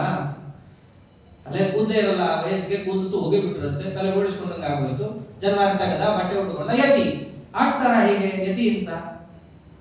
ಅದಕ್ಕೊಂದು ಕ್ರಮ ಇದೆಯಲ್ಲ. ದೀಕ್ಷಾ ತಗೊಳ್ಳೋದು ಎಲ್ಲದಕ್ಕಿಂತ ಮುಖ್ಯವಾಗಿ ಮನಸ್ಸಿನಲ್ಲಿ ವೈರಾಗ್ಯ ಅದಂತೂ ಕೇಳದೆ ಬೇಡ. ಒಂದು ಪದ್ಧತಿ ಅಂತ ಇದೆಯಲ್ಲ, ಹಾಗೆ ದಾಸ ಪದ್ಧತಿ ಅಂತ ಒಂದಿದೆ. ಹಾಗೆ ದಾಸ ದೀಕ್ಷೆಯನ್ನು ತಗೊಳ್ಬೇಕು. ಎಲ್ಲರಿಗೂ ದೀಕ್ಷೆ ಕೊಡೋದಲ್ಲ. ಹಾಗೆ ವಿರಕ್ತನಾದವನಿಗೆ ಸನ್ಯಾಸ ದೀಕ್ಷೆನೋ ಹಾಗೆ ಅಂಬುಜನಾಭನ ಆಗಮವನ್ನ ಯಾರು ಅರಿತಿರ್ತಾನೋ ಅವನಿಗೆ ದಾಸ ದೀಕ್ಷೆ ಕೊಡಬೇಕು. ಪುರಂದರದಾಸರು ಹಾಗಿದ್ರು, ಅದಕ್ಕೆ ಅವರನ್ನು ದಾಸ ದೀಕ್ಷೆ ಅಂತ ಸ್ವೀಕಾರ ಮಾಡೋದು. ದಾಸರು ಅಂತ ಅವರನ್ನು ಕರೆದರು. ಇಲ್ಲಿದ್ರೆ ವ್ಯಾಸರಾಜರು ಯಾಕ್ರಿ ಅಂತಾರೆ, ಅವರಿಗೆ ಕೊಡಬೇಕು. ಅದಕ್ಕೆ ನೋಡ್ರಿ, ವಿಜಯದಾಸ ಸುಳಾದಿ, ಗೋಪಾಲದಾಸ ಸುಳಾದಿ ನೋಡಿದ್ರೆ ಯಾವ ಉಪನಿಷತ್ತಿಗೂ ಕಮ್ಮಿ ಇಲ್ಲ. ಜಗನ್ನಾಥದಾಸರಂತ ಕೇಳೋದೇ ಬೇಡ, ದೊಡ್ಡ ವಿದ್ವಾಂಸರು ಅವರೇ ಅಂತಾರೆ, ವಾದಿರಾಜರ ಕೋಶಗೊಪ್ಪುವ ಹರಿಕಥಾಮೃತ ಸಾರವಿದು. ಸಮಸ್ತ ಶಾಸ್ತ್ರಗಳ ಸಾರ. ಯಾರು ಶಾಸ್ತ್ರವನ್ನ ನೇರವಾಗಿ ಕೇಳಲಿಕ್ಕೆ ಅಧಿಕಾರ ಹೊಂದಿರಲ್ಲ, ಅಥವಾ ಕೇಳಿದ್ರು ಯಾರಿಗೆ ಸರಿಯಾಗಿ ಅರ್ಥ ಆಗ್ತಿರಲ್ಲ, ಅವರಿಗೂ ಕೂಡ ಸುಲಭವಾಗಿ ಅರ್ಥ ಆಗಲಿ ಅಂತ ಹೇಳಿ ದ್ರಾಕ್ಷಾಪಾಕದಂತೆ ಮಾಡಿಕೊಟ್ಟಂತಹ ಅಂಶ ಎರಡು. ಒಂದು ಇಕ್ಷುಪಾಕ, ದ್ರಾಕ್ಷಾಪಾಕ ಅಂತ. ರಸ ನಮಗೆ ಸಿಹಿ ಗೊತ್ತಾಗಬೇಕು ಅಂತಂದ್ರೆ ಒಬ್ಬ ಹೇಳ್ದ, ಸೀದಾ ಹೋಗು, ಅವನ್ ಕಬ್ಬಿನ ಗದ್ದೆ ಇದೆ, ಅಲ್ಲಿ ಹೋಗ್ಬಿಟ್ಟು ಕಬ್ಬನ್ ಕಿತ್ಕೋ, ಕಬ್ಬಂದು ಸಿಪ್ಪೆಯನ್ನು ಹಲ್ಲಿಂದ ಸುಲಿ, ಅದನ್ನ ಅಗಿ, ಸಿಹಿ ಅಂದ್ರೆ ಏನು ಗೊತ್ತಾಗುತ್ತೆ ಅಂತ. ಹೆಂಗ್ರಿ ಆಗತ್ತೆ? ಕಬ್ಬಿನ ಗದ್ದೆ ಎಲ್ಲಿದೆ ಇವಾಗ? ಹೋಗೋದಿಲ್ಲಿ, ಹಲ್ಲೇ ಗಟ್ಟಿ ಇಲ್ಲ ನಮಗೆ. ಅದನ್ನೇನು ಸಿಪ್ಪೆ ತೆಗೆಯೋದು ಹಲ್ಲಿಂದ? ಹಾಗೇನೋ ಮಿಷಿನ್ ಬಂದಿದೆ, ಊರಿಗೆ ಹಾಕಿ ಕುಡಿದು ಬಿಡ್ತಾರೆ. ಇದು ಇಕ್ಷುಪಾಕ. ದ್ರಾಕ್ಷಾಪಾಕ ಅಂದ್ರೆ ಏನಿಲ್ಲ, ದ್ರಾಕ್ಷಿ ಜೊತೆ ಬಾಯಿಗೆ ಹಾಕೊಂಡು ಮುಗೀತು, ಅದೇ ರುಚಿ. ಹಾಗೆ ಹರಿದಾಸ ಸಾಹಿತ್ಯ ಅನ್ನೋದು, ಅವರು ತಮ್ಮ ಪರಿಶ್ರಮವನ್ನು ಪೂರ್ಣ ಮಟ್ಟದಲ್ಲಿ ಇಲ್ಲಿ ಹಾಕಿ ಭಗವಂತ ಸುಪ್ರೀತನಾಗಲಿ ಅಂತ ಹೇಳಿ, ಅಷ್ಟೇ ಅಲ್ಲ ಮುಂದಿನ ಎಲ್ಲಾ ಸಜ್ಜನ ವರ್ಗದ ಮೇಲೆ ಕಾರುಣ್ಯದಿಂದ ಮಾಡಿಕೊಂಡಿರ್ತಾರೆ. ಅದನ್ನ ನಾನು ಬರೀ, ನೀನು ಬರೀ, ಶಿಕ್ಷಕರು ಬರೀ, ಪೆನ್ ಇದೆ, ಪೇಪರ್ ಇದೆ, ಗೀಚು, ಪ್ರಿಂಟ್ ಮಾಡು, ಹೊರಗಾಕು, ದಾಸರು ನಾವು ಅಂತ ಹೇಳ್ಬಿಟ್ಟು ಎಲ್ಲಿಂದ ನಗಬೇಕು ಅನ್ನೋದೇ ಗೊತ್ತಾಗಲ್ಲ ಇದಕ್ಕೆ. ಯಾರ ಯತಿ ಅಂತ ಬಂದ್ರೆ ನೀವು ಹೇಗೆ ನೋಡ್ತಿರೋ, ದಾಸರು ಅಂತ ಬಂದ್ರು ಹಾಗೆ ನೋಡ್ಬೇಕು ವಾಸ್ತವದಲ್ಲಿ. ಯಾಕೆ? ದಾಸರು ಅಂತ ಆದ್ರೆ ಅವ್ರು ಹೇಗಿರ್ತಾರೆ? ಯದಚ್ಛಾಲ ಸಂತುಷ್ಟ ದ್ವಂದ್ವಾತೀತೋ ವಿಮತ್ಸರ, ಹಾಗೆ ಇರಬೇಕು. ಹಂಗಿದ್ರೆ ದಾಸರು. ಇದ್ದಾಗೆಲ್ಲ ಅದನ್ನು ಅಕ್ಸೆಪ್ಟ್ ಮಾಡಿರೋ ದಾಸರಲ್ಲ ಅವರು. ದಾಸರ ವೇಷ ಹಾಕೊಂಡವ್ರು, ಅದು ಒಪ್ಪಣಂತೆ, ಚೆನ್ನಾಗಿ ಹಾಕೊಂಡಿದ್ದಾರೆ ವೇಷ. ಅದರಿಂದ ಪಂಡಿತರಾಗೋದು ಸುಲಭ, ದಾಸರಾಗೋದು ಕಷ್ಟ. ಅದಕ್ಕೆ ಬಹಳ ಹಿಂದಿನ ಕಾಲದಲ್ಲಿ ದಾಸರು ಬಹಳ ಕಮ್ಮಿ ಇದ್ದದ್ದು. ಎಲ್ಲವನ್ನ ಬಿಟ್ಟು ಸರಿಯಾಗಿ ಓದಿ ಆಮೇಲೆ ಮುಂದಿನ ಜನರಿಗೆ ತತ್ವಜ್ಞಾನ ಸುಲಭವಾಗಿ ಪಸರಿಸಲಿ ಎಂದು ಹೇಳಿ ಜ್ಞಾನ ಮಾರ್ಗದಲ್ಲಿ ತಾವು ಸಾಹಿತ್ಯವನ್ನು ಬರೆದಿಟ್ಟವರು. ಖಾಲಿ ಕೂತಿದ್ರು, ಪುಕಟ್ಟಿದ್ರು ಅಂತ ಬರೆದಿದ್ದಲ್ಲ ಅದಲ್ಲ. ಹಾಗಾಗಿ ದಾಸ ಸಾಹಿತ್ಯ ಅಂದ್ರೆ ಹಾಗಿದೆ. ಅದನ್ನ ಹೆಮ್ಮರವಾಗಿ ಬೆಳೆಸಿದವರು ಯಾರು ಅಂತಂದ್ರೆ ಪುರಂದರದಾಸ. ಮೂಲಭೂತವಾಗಿ ನರಹರಿ ತೀರ್ಥರಿಗೆ ಬಂದದ್ದು. ಶ್ರೀಪಾದರಾಜರಿಂದ ಮೇಲು ಬಂದು ವ್ಯಾಸರಾಜರ ಮೂಲಕವಾಗಿ ಆವಿರ್ಭೂತಗೊಂಡು ಈ ಮಹಾನುಭಾವರಿಂದ ಏನಾಯಿತು? ಸಂಗೀತ ಶಾಸ್ತ್ರಕ್ಕೆ ಒಂದು ಬುನಾದಿ. ಯಾವ್ದ್ಯಾವುದೋ ಹೇಳ್ತೀರಿ, ಅದನ್ನು ಹೇಳಿದ್ರೆ ಪುಣ್ಯನೂ ಇಲ್ಲ, ಜ್ಞಾನ ಬರೋದೂ ಇಲ್ಲ. ಅದೇ ಹೇಳೋದಾದರೆ ಸಂಗೀತ ಶಾಸ್ತ್ರಕ್ಕೆ ಈ ಪರಮಾತ್ಮನ ಹಾಡನ್ನ ಹೇಳ್ತಾರೆ. ಅದಕ್ಕೆ ಈಗೆಲ್ಲೇ ಹೇಳಿದ್ರು ಪುರಂದರದಾಸ ಎಲ್ಲ ಹೇಳೋದು ಹೆಚ್ಚು.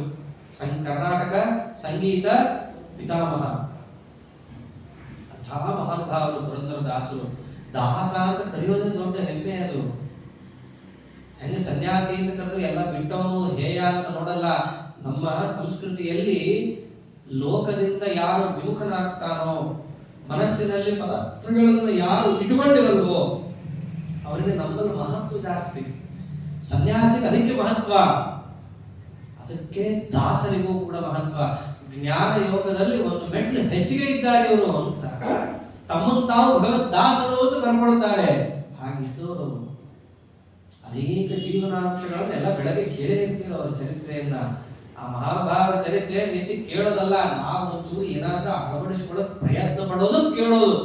ಅದೊಂದು ಏನೋ ನಾವು ಈ ವರ್ಷ ಬಂದಿದೆ ಪುರಂದರದಾಸರ ಆರಾಧನೆ, ಇವತ್ತೇನಪ್ಪ ಆರಾಧನೆ ಊಟ, ಅವಶ್ಯ ಪ್ರಸಾದ ಸ್ವೀಕಾರ ಮಾಡ್ರಿ. ಪುರಂದರದಾಸರ ಆರಾಧನೆಗೂ ಒಂದು ಮಹತ್ವ ಇದೆ.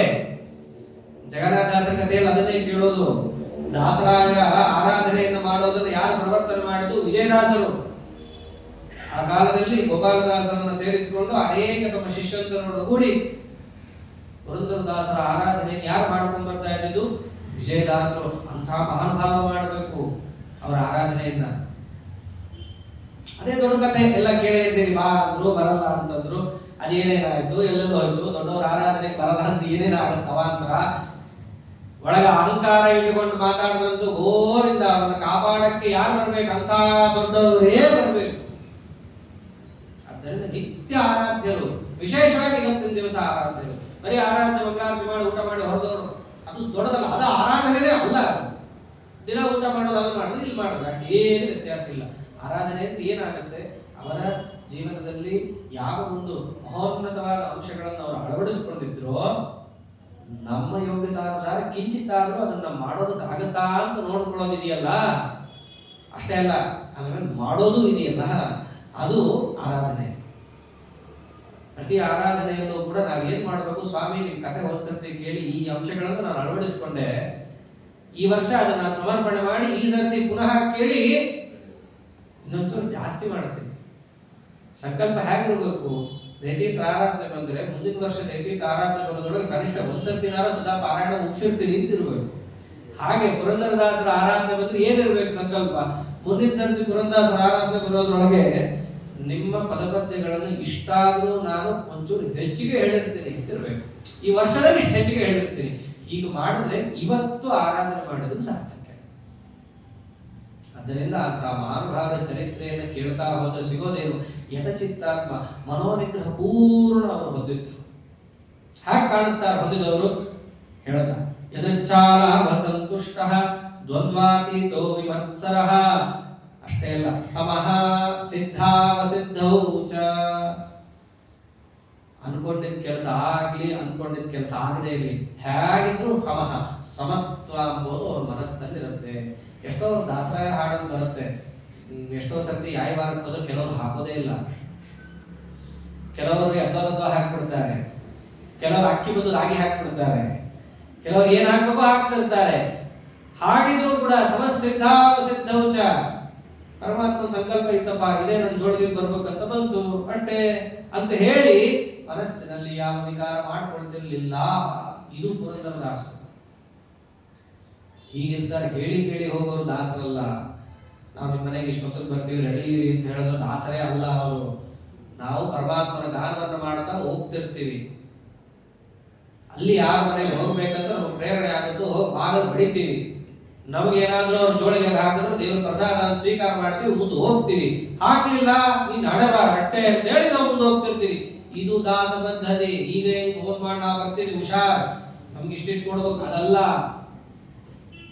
ಯತಿಗಳದ್ದು ಹೀಗೆ ರೀ. ಅವರು ಕೂಡ ಇಂಥ ಮನೆ ಭಿಕ್ಷಾ ಬರ್ತೀನಿ ಅಂತ ಹೇಳಿ ಬರಲೇಬಾರದು. ವಾಸ್ತವದಲ್ಲಿ ಹಂಗ ಬಂದ್ರೆ ಏನ್ ಬಂತು ವಿರಕ್ತಿ? ಯತಿ ಧರ್ಮ ಅನ್ನೋದು ಬಹಳ ದೊಡ್ಡದಿದೆ. ಅದಕ್ಕೆ ಅದನ್ನು ಪಾಲಿಸ್ತಾರಂತ ವ್ಯಕ್ತಿಗಳಿಗೆ ಮಹತ್ವ. ಇವತ್ತು ಇವ್ರ ಮನೆಯಲ್ಲಿ ಭಿಕ್ಷೆ, ಮಾರನೇ ದಿನ ಇಲ್ಲಿ ಭಿಕ್ಷೆ. ನಿರ್ಣಯವೇ ಇಲ್ಲದಂತಹ ದಿನಚರ್ಯವನ್ನು ಹೊಂದಿದ್ರೆ ಯತಿ. ಹಾಗೆ ದಾಸರು ಕೂಡ. ಇದು ನಿಜವಾದ ದಾಸ ವೃತ್ತಿ, ನಿಜವಾದ ದಾಸ ಪದ್ಧತಿ. ಯಾಯವಾರ ಅಂದ್ರೆ ಹೀಗೆ ಮಾಡೋದು, ಹಾಡು ಹೇಳ್ಕೊಂಡು ಹೋಗ್ತಾ ಇರೋದು. ಯಾರ ಮನೆಗೆ ಹೋಗ್ಬೇಕಂತ ಪ್ರೇರಣೆ ಆಗುತ್ತೋ ಬಡಿತಾರೆ, ನೀವು ಹೋಗ್ತು ನೋಡ್ರಪ್ಪ ಹಿಂಗ್ ಬಂದಿದ್ದೀವಿ, ಪರಮಾತ್ಮನ ಗಾನ ಮಾಡ್ತಿದ್ದೀವಿ ಅಂತಂತಾರೆ, ಆಗ್ತಾರೆ. ಇದು ಯಾಯಾವರ ವೃತ್ತಿ. ಇದು ಹೀಗಿರುತ್ತೆ.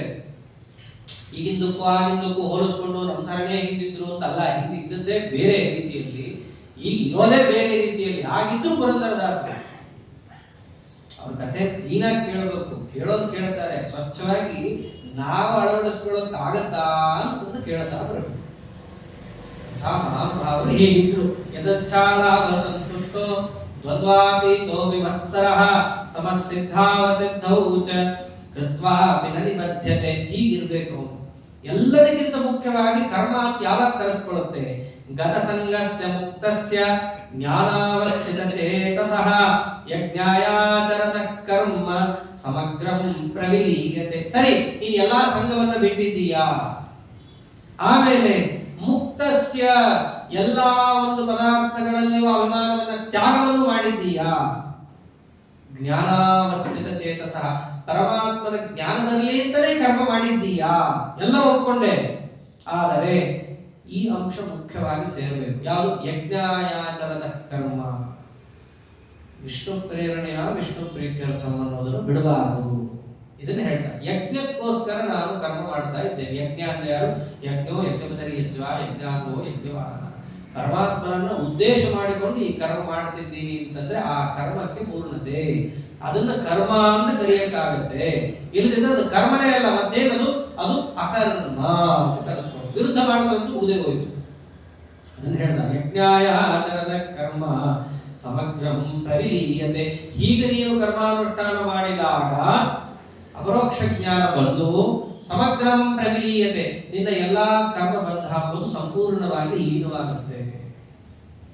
ಇಲ್ಲೊಂದು ಪ್ರಶ್ನೆ ಬಂತು, ಅಲ್ಲ ವಿಷ್ಣುವಿನ ಜ್ಞಾನಕ್ಕೋಸ್ಕರವಾಗಿ ನಮ್ಮ ಮನಸ್ಸನ್ನ ಕರ್ಮದಲ್ಲಿ ತೊಡಗಿಸ್ಕೋಬೇಕು ಅಂತ ಹೇಳಿದ್ರಲ್ಲ, ಯಾವ ರೀತಿಯಾಗ ಜ್ಞಾನ ಇರಬೇಕು ಸ್ಪಷ್ಟವಾಗಿ ತಿಳಿಸ್ತಾ ಬರ್ತಾರೆ. ಹಿಂದೆಲ್ಲ ಪರಮಾತ್ಮ ಸ್ವಾತಂತ್ರ್ಯ ಬಿಟ್ಟು ಮಾಡಬೇಕು, ಕರ್ಮಣ್ಯ ಕರ್ಮ ಸ್ಪರ್ಶೆ ಅಷ್ಟೇ ಹೇಳಿಬಿಟ್ಟಿದ್ದ. ಸ್ವಾತಂತ್ರ್ಯವನ್ನ ಬಿಟ್ಟು ಮಾಡಬೇಕು ಅಂತ ಹೇಳ್ಬಿಟ್ಟಿದ್ದ. ಸ್ವಾತಂತ್ರ್ಯವನ್ನ ನಾವೇನೋ ಬಿಟ್ವಿ, ಮತ್ತೆ ಎಲ್ಲಿದೆ ಆ ಸ್ವಾತಂತ್ರ್ಯ ಅನ್ನೋ ಪ್ರಶ್ನೆ ಬರುತ್ತೆ. ಅಥವಾ ಯಜ್ಞನಿಗೋಸ್ಕರ ಕರ್ಮವನ್ನು ಮಾಡು ಅಂತ ಹೇಳಿದ್ದ. ಆ ಯಜ್ಞ ಯಾರು ಅಂತ ನಮಗೆ ಗೊತ್ತಾಗಲಿಲ್ಲ. ಭಗವದ್ಗೀತೆಗೆ ಅರ್ಥವನ್ನು ಬೇರೆ ಎಲ್ಲಿಂದ ನೋಡ್ಬೇಕಾಗಿಲ್ಲ, ಭಗವದ್ಗೀತೆಯಲ್ಲೇ ಸಿಗುತ್ತೆ. ಎಲ್ಲ ಪ್ರಶ್ನೆಗೂ ಪರಮಾತ್ಮ ಉತ್ತರ ಕೊಡ್ತಾ ಇದ್ದಾನೆ. ಬ್ರಹ್ಮಾರ್ಪಣಂ ಬ್ರಹ್ಮ ಹವಿಹಿ ಬ್ರಹ್ಮಾಗ್ನೌ ಬ್ರಹ್ಮಣ ಆಹುತಂ ಬ್ರಹ್ಮೈವ ತೇನ ಗಂತವ್ಯಂ ಬ್ರಹ್ಮಕರ್ಮ ಸಮಾಧಿನ. ಪರಮಾತ್ಮನ ಜ್ಞಾನಕ್ಕೋಸ್ಕರವಾಗಿ ಯಾರು ಕರ್ಮಾನುಷ್ಠಾನವನ್ನು ಮಾಡ್ತಿರ್ತಾರಲ್ಲ, ಅವರ ಅನುಸಂಧಾನಗಳು ಈ ರೀತಿಯಾಗಿ ಇರುತ್ತೆ ಅಥವಾ ಇರಬೇಕು. ಹೇಗಿರ್ತಾರೆ? ಏನೇ ಕೆಲಸವನ್ನು ಮಾಡಬೇಕಾದರೂ ಅವನಿಗೆ ಸಾಮಗ್ರಿ ಬೇಕು. ಅಥವಾ ಯಜ್ಞವನ್ನೇ ಇಲ್ಲಿ ಪರಮಾತ್ಮ ಹೇಳ್ತಿರೋದ್ರಿಂದ ಯಜ್ಞವನ್ನೇ ದೃಷ್ಟಾಂತವಾಗಿ ತಗೊಳ್ಳೋಣ. ಯಜ್ಞ ಮಾಡಬೇಕಾದ್ರೆ ನಮ್ಗೆ ಏನ್ ಬೇಕು? ಪಾತ್ರೆ ಬೇಕು. ತುಪ್ಪ ಹಾಕೋ ಪಾತ್ರೆ ಬೇಕಲ್ಲ. ಅಂತಹ ಪಾತ್ರೆ ಇದೆಯಲ್ಲ, ಇದನ್ನೇ ಅರ್ಪ್ಯತೆ ಅನೇನ ಇತಿ ಅರ್ಪಣಂ. ಯಾವುದರಲ್ಲಿ ತುಪ್ಪವನ್ನು ಹಾಕಿ ಅರ್ಪಣೆ ಮಾಡ್ತೀವೋ ಅಂತಹ ಪಾತ್ರೆಗೆ ಏನಂತ ಕರಿತೀವಿ? ಅರ್ಪಣ ಅಂತ ಕರಿತೀವಿ. ಅಂತಹ ಅರ್ಪಣವು ಬ್ರಹ್ಮ ಪರಮಾತ್ಮನ ಅಧೀನವಾಗಿದೆ. ಅಂದ್ರೆ ಸ್ವಾತಂತ್ರ್ಯವನ್ನ ಚಿಂತನೆ ಮಾಡೋದು ಹೇಗೆ ಅಂತ ತಿಳಿಸ್ಕೊಡ್ತಾ ಇದ್ದಾರೆ. ಯಜ್ಞಕ್ಕೋಸ್ಕರ ಬಳಸ್ತಾ ಇರುವ ಈ ಪಾತ್ರೆಗಳಿದ್ದಾವಲ್ಲ, ಇವು ಬ್ರಹ್ಮನ ಅಧೀನವಾಗಿದೆ. ಅಷ್ಟೇ ಅಲ್ಲ, ಆ ಪಾತ್ರೆಯಲ್ಲಿರುವ ತುಪ್ಪ ಬ್ರಹ್ಮ ಹವಿಹಿ, ಆ ಹವಿಸ್ಸು ಕೂಡ ಯಾರ ಅಧೀನ? ಪರಮಾತ್ಮನ ಅಧೀನ. ಆಮೇಲೆ ಎಲ್ಲಿ ಹಾಕ್ತೀವಲ್ಲ ಬ್ರಹ್ಮ ಅಗ್ನೌ, ಆ ಅಗ್ನಿಯಲ್ಲೂ ಕೂಡ ಇರೋನು ಯಾರು? ಬ್ರಹ್ಮನೇ. ಅಥವಾ ಅಗ್ನಿಯಲ್ಲಿ ಹಾಕಿ ಒಂದು ಪೂರ್ಣವಾದ ಒಂದು ಕೆಲಸ ಅಂತ ಒಂದು ಮಾಡಿದ್ರಲ್ಲ ಯಜ್ಞ, ಯಾರು? ಬ್ರಹ್ಮಣ ಹುತಂ. ಆ ಎಲ್ಲ ಕರ್ಮವೂ ಕೂಡ ಪರಮಾತ್ಮನ ಅಧೀನ. ಹುತ ಅಂದ್ರು ಹೋಮ. ಅದಷ್ಟು ಹೋಮ ಯಾರ ಅಧೀನ? ಪರಮಾತ್ಮನ ಅಧೀನ.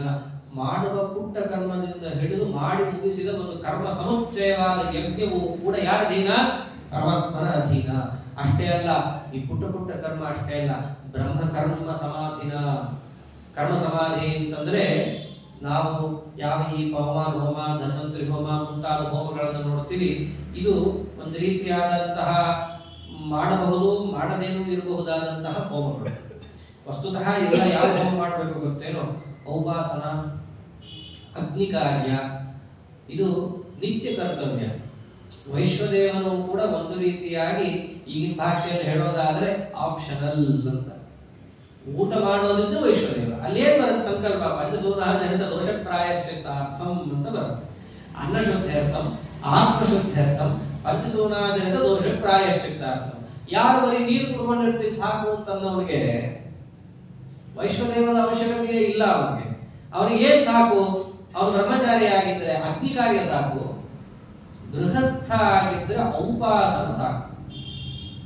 ವೈಶ್ವದೇವ ಮಾಡಿದ್ರೆ ಉಪಾಸನ ಬಿಡ್ಬೇಕಂತಿಲ್ಲ. ವೈಶ್ವದೇವ ಮಾಡಿದ್ರೆ ಉಪಾಸನ ಮಾಡಲೇಬೇಕು. ಅವನು ಎಲ್ಲ ಗೃಹಸ್ಥರು ಮಾಡಬೇಕು.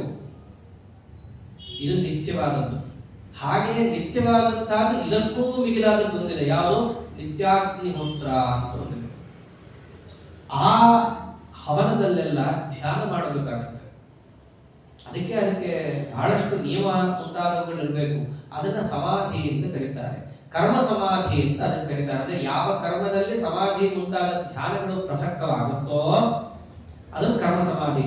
ಈ ಸಣ್ಣ ಸಣ್ಣ ಹೋಮದ ಏನೋ ಬ್ರಹ್ಮನ ಅಧೀನ, ದೊಡ್ಡ ದೊಡ್ಡ ಹೋಮ ಅಲ್ವೇನೋ ಅಂತಂದ್ರೆ ಇಲ್ಲ. ಬ್ರಹ್ಮ ಕರ್ಮ ಸಮಾಧಿನ. ದೊಡ್ಡ ದೊಡ್ಡ ಕರ್ಮಗಳು ಅಂತ ನೀವೇನು ಕರಿತೀರೋ ಅದೂ ಕೂಡ ಪರಮಾತ್ಮನ ಅಧೀನವೇ. ಅಂದ್ರೇನು? ಸ್ವಾತಂತ್ರ್ಯ ನಮ್ಮಲ್ಲಿಲ್ಲ. ಅಷ್ಟೇ ಅಲ್ಲ, ಸ್ವಾತಂತ್ರ್ಯ ಇರೋದು ಎಲ್ಲಿ ಅಂದ್ರೆ ಬ್ರಹ್ಮನಲ್ಲಿ. ಆ ಯಜ್ಞ ಅಂದ್ರು ಬ್ರಹ್ಮ ಅಂದ್ರು ಒಂದೇ. ಬ್ರಹ್ಮ ಯಾರು? ಮತ್ತೆ ಯಾರು ಅಲ್ಲ. ಬ್ರಹ್ಮ ಶಬ್ದಶ್ಚ ವಿಷ್ಣಾವೇವ. ಬ್ರಹ್ಮ ಅಂತಂದ್ರೆ ಸಾಕ್ಷಾತ್ ಅನಂತ ಕಲ್ಯಾಣ ಗುಣಪೂರ್ಣನಾದಂತಹ ಶ್ರೀಹರಿ, ಅವನ ಅಧೀನವೇ ಇವೆಲ್ಲವೂ ಆಗಿದೆ. ಹೀಗೆ ಯಾರು ತಿಳ್ಕೊಂಡು ಕೆಲಸವನ್ನ ಮಾಡ್ತಾರೋ ಬ್ರಹ್ಮೈವ ತೇನ ಗಂತವ್ಯಂ, ಅವನು ಎಲ್ಲೂ ಹೋಗಲ್ಲ, ಬ್ರಹ್ಮನನ್ನೇ ಕುರಿತು ಹೋಗುತ್ತಾನೆ. ಕರ್ಮಯೋಗದಿಂದ ಎಲ್ಲಿಗೆ ಪರಮಾತ್ಮ ಸೇರಿಸ್ತಾ ಇದ್ದಾನೆ ನೋಡ್ರಿ. ಹೀಗೆ ನಿಮ್ಗೆ ಅನುಸಂಧಾನ ಇರಬೇಕು. ಈ ರೀತಿಯಾದ ಅನುಸಂಧಾನ ಇದ್ದಲ್ಲಿ ಅವನು ಕರ್ಮಯೋಗವನ್ನು ಮಾಡಿದ್ದಾನೆ ಅಂತ ಆಗುತ್ತೆ. ಅದು ಕರ್ಮಯೋಗ ಅಂತ ಕರೆಸ್ಕೊಳ್ಳುತ್ತೆ. ಈ ರೀತಿ ಕರ್ಮಯೋಗ ಮಾಡಿದವನು ಪರಮಾತ್ಮನನ್ನೇ ಹೊಂದುತ್ತಾನೆ. ಹೀಗೆ ಆ ಪರಮಾತ್ಮ ತನ್ನ ಕರ್ಮಯೋಗದಲ್ಲಿ ಬಂದಂತಹ ಅಂಶದಲ್ಲಿ ಪ್ರಧಾನವಾದ ಕರ್ಮ ಅಂದ್ರೆ ಏನು? ಇದಾರು ಅನುಸಂಧಾನಗಳನ್ನು ಇಟ್ಟುಕೊಂಡು ಮಾಡಿದ್ದು ಕರ್ಮ. ಅದನ್ನ ನಿತ್ಯ ಜೀವನದಲ್ಲಿ ಹೆಂಗೆ ಅಳವಡಿಸಿಕೊಳ್ಳೋದು ಅನ್ನೋದು ದೃಷ್ಟಾಂತ ಅವನೇ ಕೊಟ್ಟ. ಬ್ರಹ್ಮಾರ್ಪಣಂ ಬ್ರಹ್ಮಹಿ ಬ್ರಹ್ಮಾಗ್ನೋ ಬ್ರಹ್ಮಣಾಹುತಂ ಬ್ರಹ್ಮೈವ ತೇನ ಗಂತವ್ಯಂ ಬ್ರಹ್ಮಕರ್ಮ ಸಮಾಧಿನ ಅಂತ ಹೇಳಿ ಏನು ಚಿಕ್ಕ ಮಕ್ಕಳಿಗೆ ದೊಡ್ಡ ಪಾಠವನ್ನ ಪರಮಾತ್ಮ ಮಾಡಿಕೊಟ್ಟಿದ್ದಾನೆ. ಹೀಗೆ ಯಜ್ಞವನ್ನ ತಿಳಿಸಿ ಮುಂದೆ ಯಾವ ರೀತಿಯಾಗಿ ಯಜ್ಞಗಳಿದ್ದಾವೆ, ಎಷ್ಟೆಷ್ಟು ತರಹ ಯಜ್ಞಗಳಿದ್ದಾವೆ, ಮತ್ತೆ ಎಲ್ಲರೂ ಈ ಯಜ್ಞವನ್ನೇ ಮಾಡಲೇಬೇಕು. ಯಜ್ಞ ಮಾಡದೇ ಇದ್ರೆ ಅವನು ಬದುಕೋಕೆ ಲಾಯಕ್ಕಲ್ಲ. ಅವನು ಎಂತೆಂಥ ಯಜ್ಞಗಳು ಅಂದ್ರೆ ಎಲ್ಲರೂ ಮಾಡುವಂಥದ್ದು ಹೆಂಗಿದೆ? ಯಾರೋ ಒಬ್ಬ ಮಾಡ್ತಿರ್ತಾರೆ, ನಾವು ಬೇಕಾದ್ರೆ ಅದಕ್ಕೆ ಸಹಾಯ ಮಾಡಬಹುದು. ಎಲ್ಲರೂ ಮಾಡುವಂತಹ ಯಜ್ಞ ಯಾವುದು ಅಂತೆಲ್ಲ ಪ್ರಶ್ನೆ ಬಂದಾಗ ಇದೆ. ಅಂತಹ ಯಜ್ಞಗಳನ್ನು ಎಲ್ಲರೂ ಮಾಡಲೇಬೇಕು. ಯಾವ ರೀತಿಯಾಗಿ ತಿಳಿಸಿದ್ದಾರೆ ಇತ್ಯಾದಿ ಭಾಗವನ್ನ ನಾಳೆ ದಿವಸ ನೋಡೋಣ ಅಂತ ಹೇಳ್ತಾ ಅದ್ಯಥಾಪಿ ಕಥಾಭಿಪ್ರಾಯ ಶ್ರೀಕೃಷ್ಣಾರ್ಪಣಮಸ್ತು. ಹರೇ ನಮಃ.